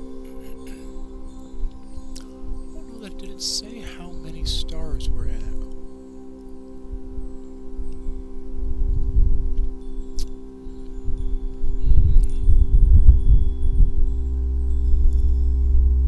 Let's see when they estimated the number of stars actually in it.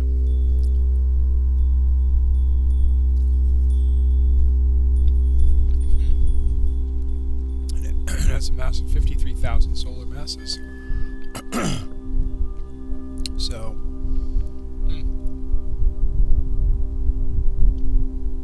don't really see anything that it says there. But, oh well. So now back to now we're going to do a little bit more of a nebula again. So.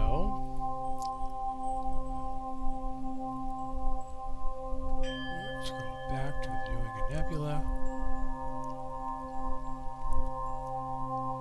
Is this going to be... Oh, it's right in the Milky Way, so we'll stick with this for now.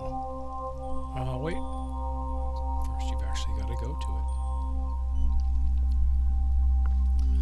it. First you got to actually move the telescope to it.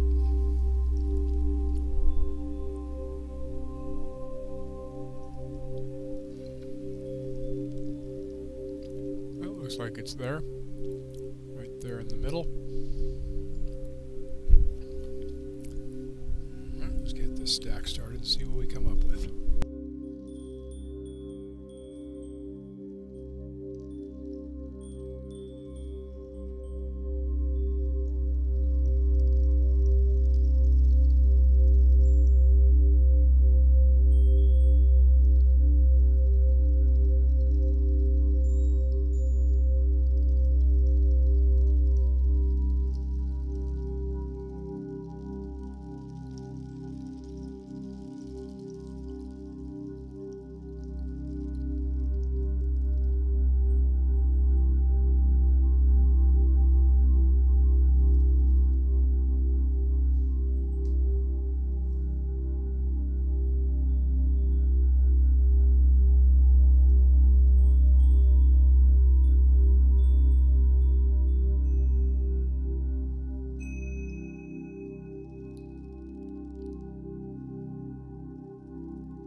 It's going to be a little faint, but I think we can be able to see it here. Let's pull a few subs and see how we do. But I think we'll be able to pull it out.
Now we're starting to be able to pick out some of the structure in here with the dark nebula kind of snaking its way through here. So we get the stars. The nebula itself, there's a nice little cluster in there. Kind of a neat object.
Okay, well I think that came out pretty well for a fairly faint nebula, a thick star field.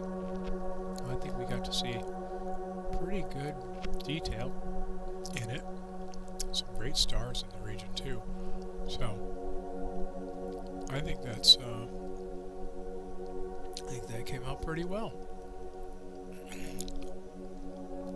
So we got one more object tonight to look at, and this one's a pretty one. And it's going to be our one and only planetary nebula for the night.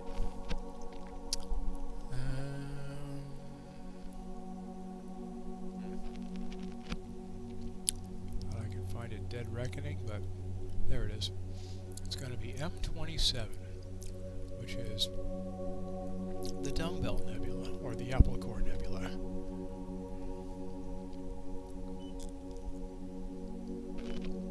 And it, as I said, it's a planetary nebula,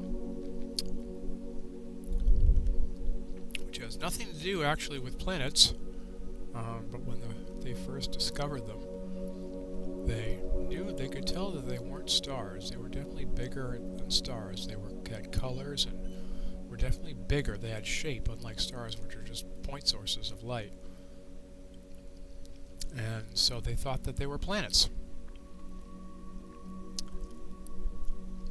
And we now know, with our more advanced, higher magnification optical equipment, that they're something else entirely. They're actually planetary nebulas, which are a normal part of the death process of stars.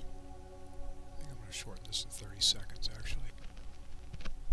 And in fact, I think what I will do... No, I will not. Because this is also fairly bright. When a main sequence star like our Sun gets old, it starts running out of its fuel, and it starts expanding, and it turns into a red giant. Ours may get so big it may even swallow up as big as it may swallow up the Earth. It may get so big. And so, basically, a star is a constant battle of the nuclear furnace pushing out, blasting solar radiation out, and gravity, the strong gravity well of the star, pulling everything in. And those usually stay pretty well balanced. Well, as a star gets older, gravity starts losing. It's burning off a lot of its fuel, its gravity is getting lighter, and so the solar furnace starts winning the battle, and it starts growing and growing. And eventually it just turns into a red giant and just keeps shedding off gases from its core. It doesn't stop burning. What's left behind is usually typically something called a brown dwarf, a much smaller star that stays where the core of the original star was, and it basically irradiates and illuminates all the gases that are being expelled from that star. And that is what a planetary nebula is. And there are all kinds of different shapes and sizes. This one here is mostly circular or oval in shape, but you can see there's definitely stuff from here to here and from here to here, probably along magnetic poles where the gases are escaping, and the central star is illuminating all of this. So this is all created from one star, and over many tens of thousands of years it's expelling its gases but continuing to illuminate them with the core of the star that's left. And so this is probably the biggest and brightest planetary nebula in our sky. It's the 27th object of Charles Messier's catalog, and it's called the Dumbbell Nebula, or Apple Core Nebula.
guess I didn't really say much about this.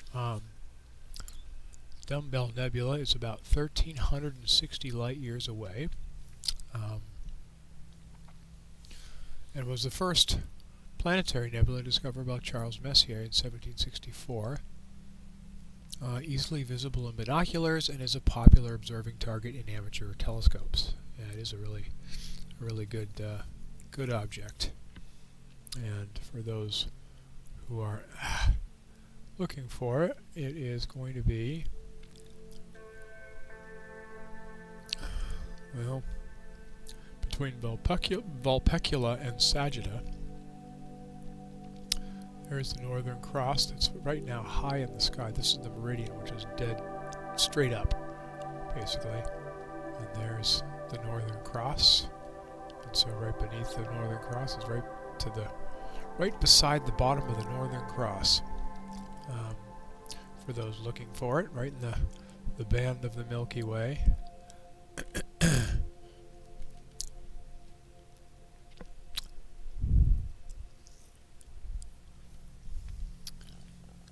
And it's in small telescopes and binoculars, it's a pretty cool object. So next time you go out, you can check it out. The dumbbell appears shaped like a prolate spheroid and is viewed from our perspective along the plane of its equator. In 1992, its rate was computed. That its rate of expansion angularly was, viewed from our distance, no more than 2.3 arc seconds per century. From this, an upper limit to the age of 14,600 years may be determined.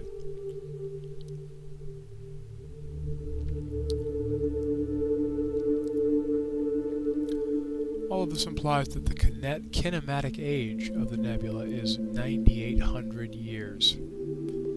Like many nearby planetary nebulae, the dumbbell contains knots. Its central region is marked by a pattern of dark and bright cusped knots and their associated dark tails. The knots vary in appearance from symmetric objects with tails to rather irregular tailless objects.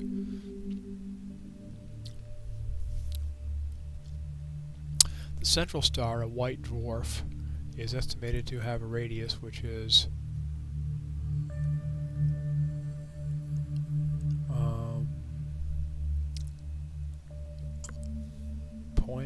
0.055 solar radiuses, 13.13 light seconds, which gives it a size larger than most other known white dwarfs. Its mass was estimated in 1999 to be about half a solar mass.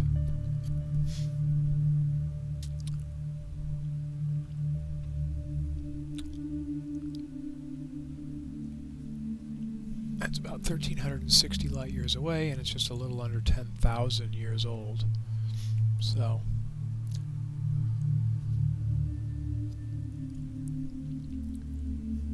and it's getting bigger.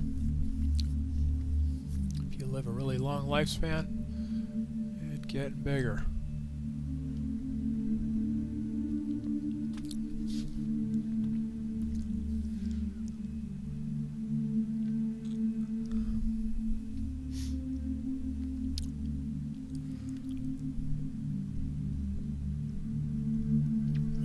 Weather forecasters got the wind forecast tonight pretty right.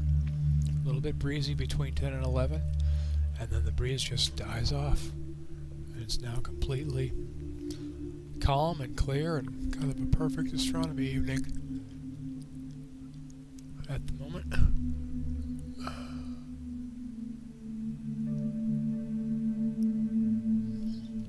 Stars aren't very twinkly, which means we've got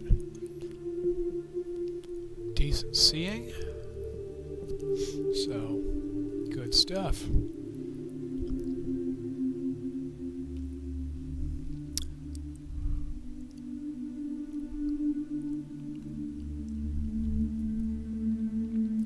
Well, I suppose we could try to do the veil, or part of it at least.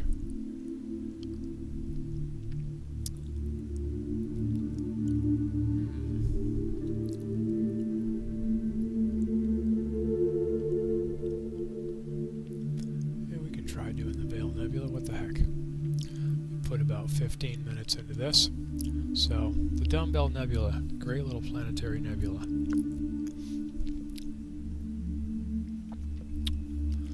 But let's go and do, what the heck, West Veil. Let's see how well we can do West Veil without a filter. Seems to me we can do pretty well without any kind of nebula filters on here. I don't think the star fields are too dense around this. Let's kind of back it up a little bit.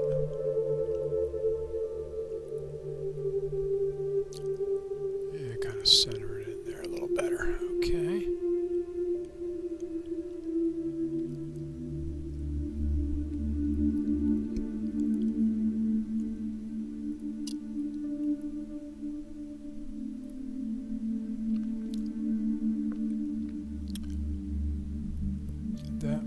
I didn't see it in here and move.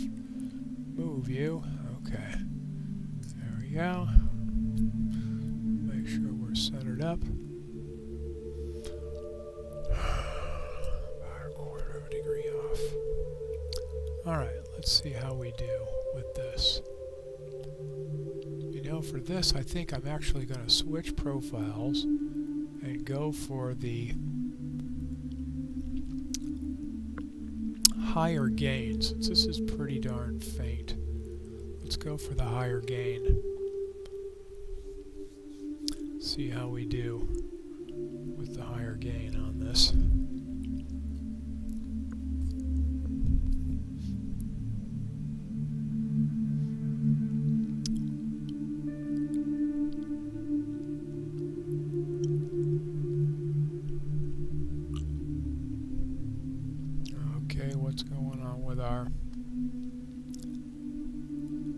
What's going on with our guider here?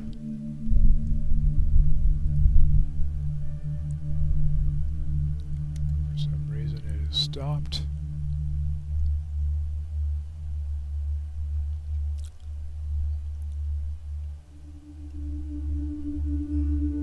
For some reason this is not working.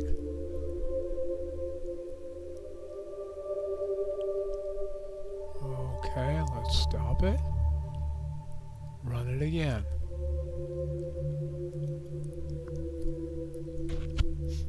There we go. Something got hung up there. It just got stuck. Okay,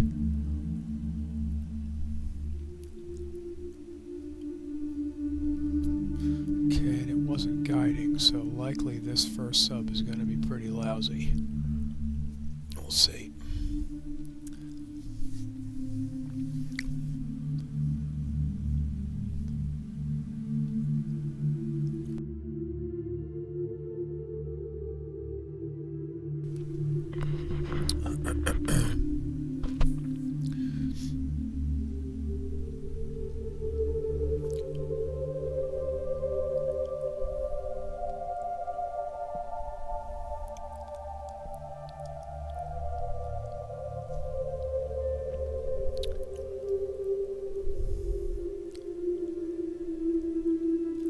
Actually, it didn't come out too bad.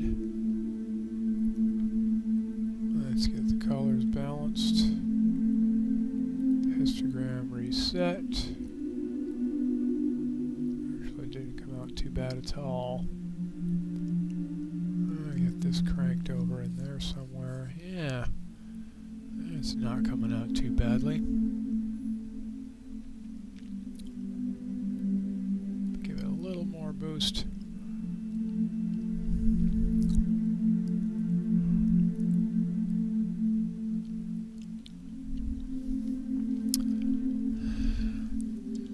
This, as opposed to the planetary nebula that we were just looking at, this is a supernova remnant. So this is a massive star that exploded in a supernova. And so, just as the planetary nebula was illuminating its own gases as those gases expanded away from the core that was still there, with a supernova, there's nothing left. The entire thing just detonates. And So this is part of the shell of that, the gases from this massive star that are being expelled, and they are being irradiated and illuminated by the stars that they're passing through. But this is a massive part of the sky. If you look at it in the planetarium, you can see this whole big area. This whole huge area in here is the remnants of this supernova. We're looking at this part right now, and there's more parts to it. But it's just a massive star that went supernova, I believe, about 20,000 years ago. And so this is the remnants of that star. Part of it. Part of the leftovers of what the gases and things that it expelled out into space.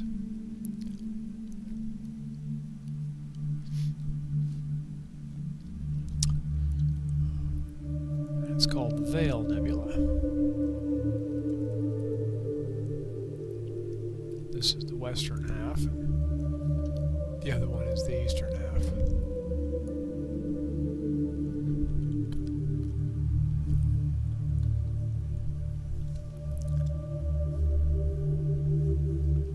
But it's very pretty, wispy, colorful, thus its name. Pretty neat.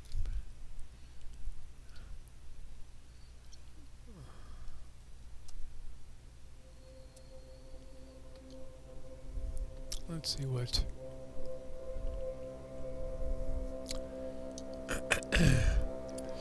the Veil Nebula constitutes the visible portions of the Cygnus Loop, a supernova remnant, many portions of which have acquired their own individual names and catalog identifiers in this case. We're on the western veil.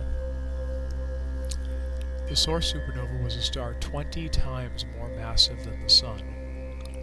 20 times more massive than the Sun. I mean, 20 times, that's a massive. Which exploded between 10,000 and 20,000 years ago. At the time of the explosion, the supernova would have appeared brighter than Venus in the night sky and visible in the daytime.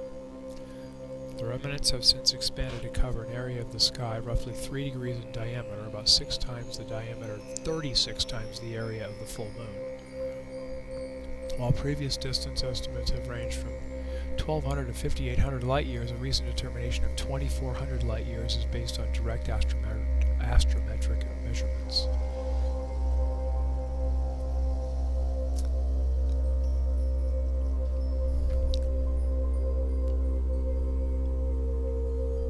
So 2,400 light years away.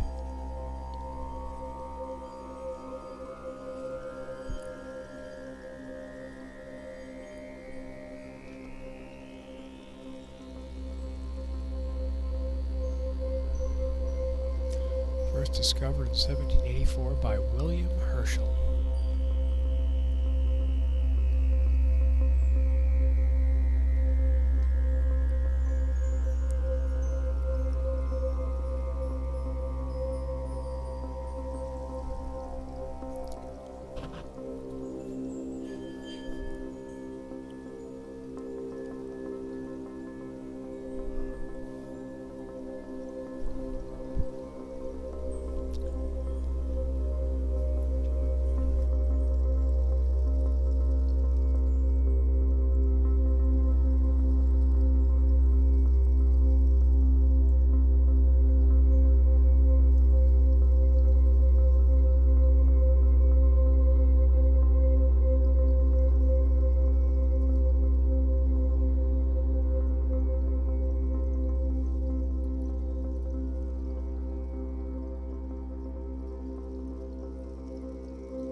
Thank you, Daryl. Thanks for coming by.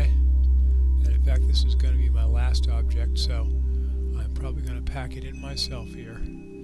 Thanks everyone for coming out tonight. We've had a pretty nice night. Got to see some pretty cool stuff, and finally got to finish my list of things I wanted to see. So thank you for being here, and we'll look out for my next broadcast. I will be broadcasting again soon, probably, I would expect. So thanks everybody for being here, and I will see you next time.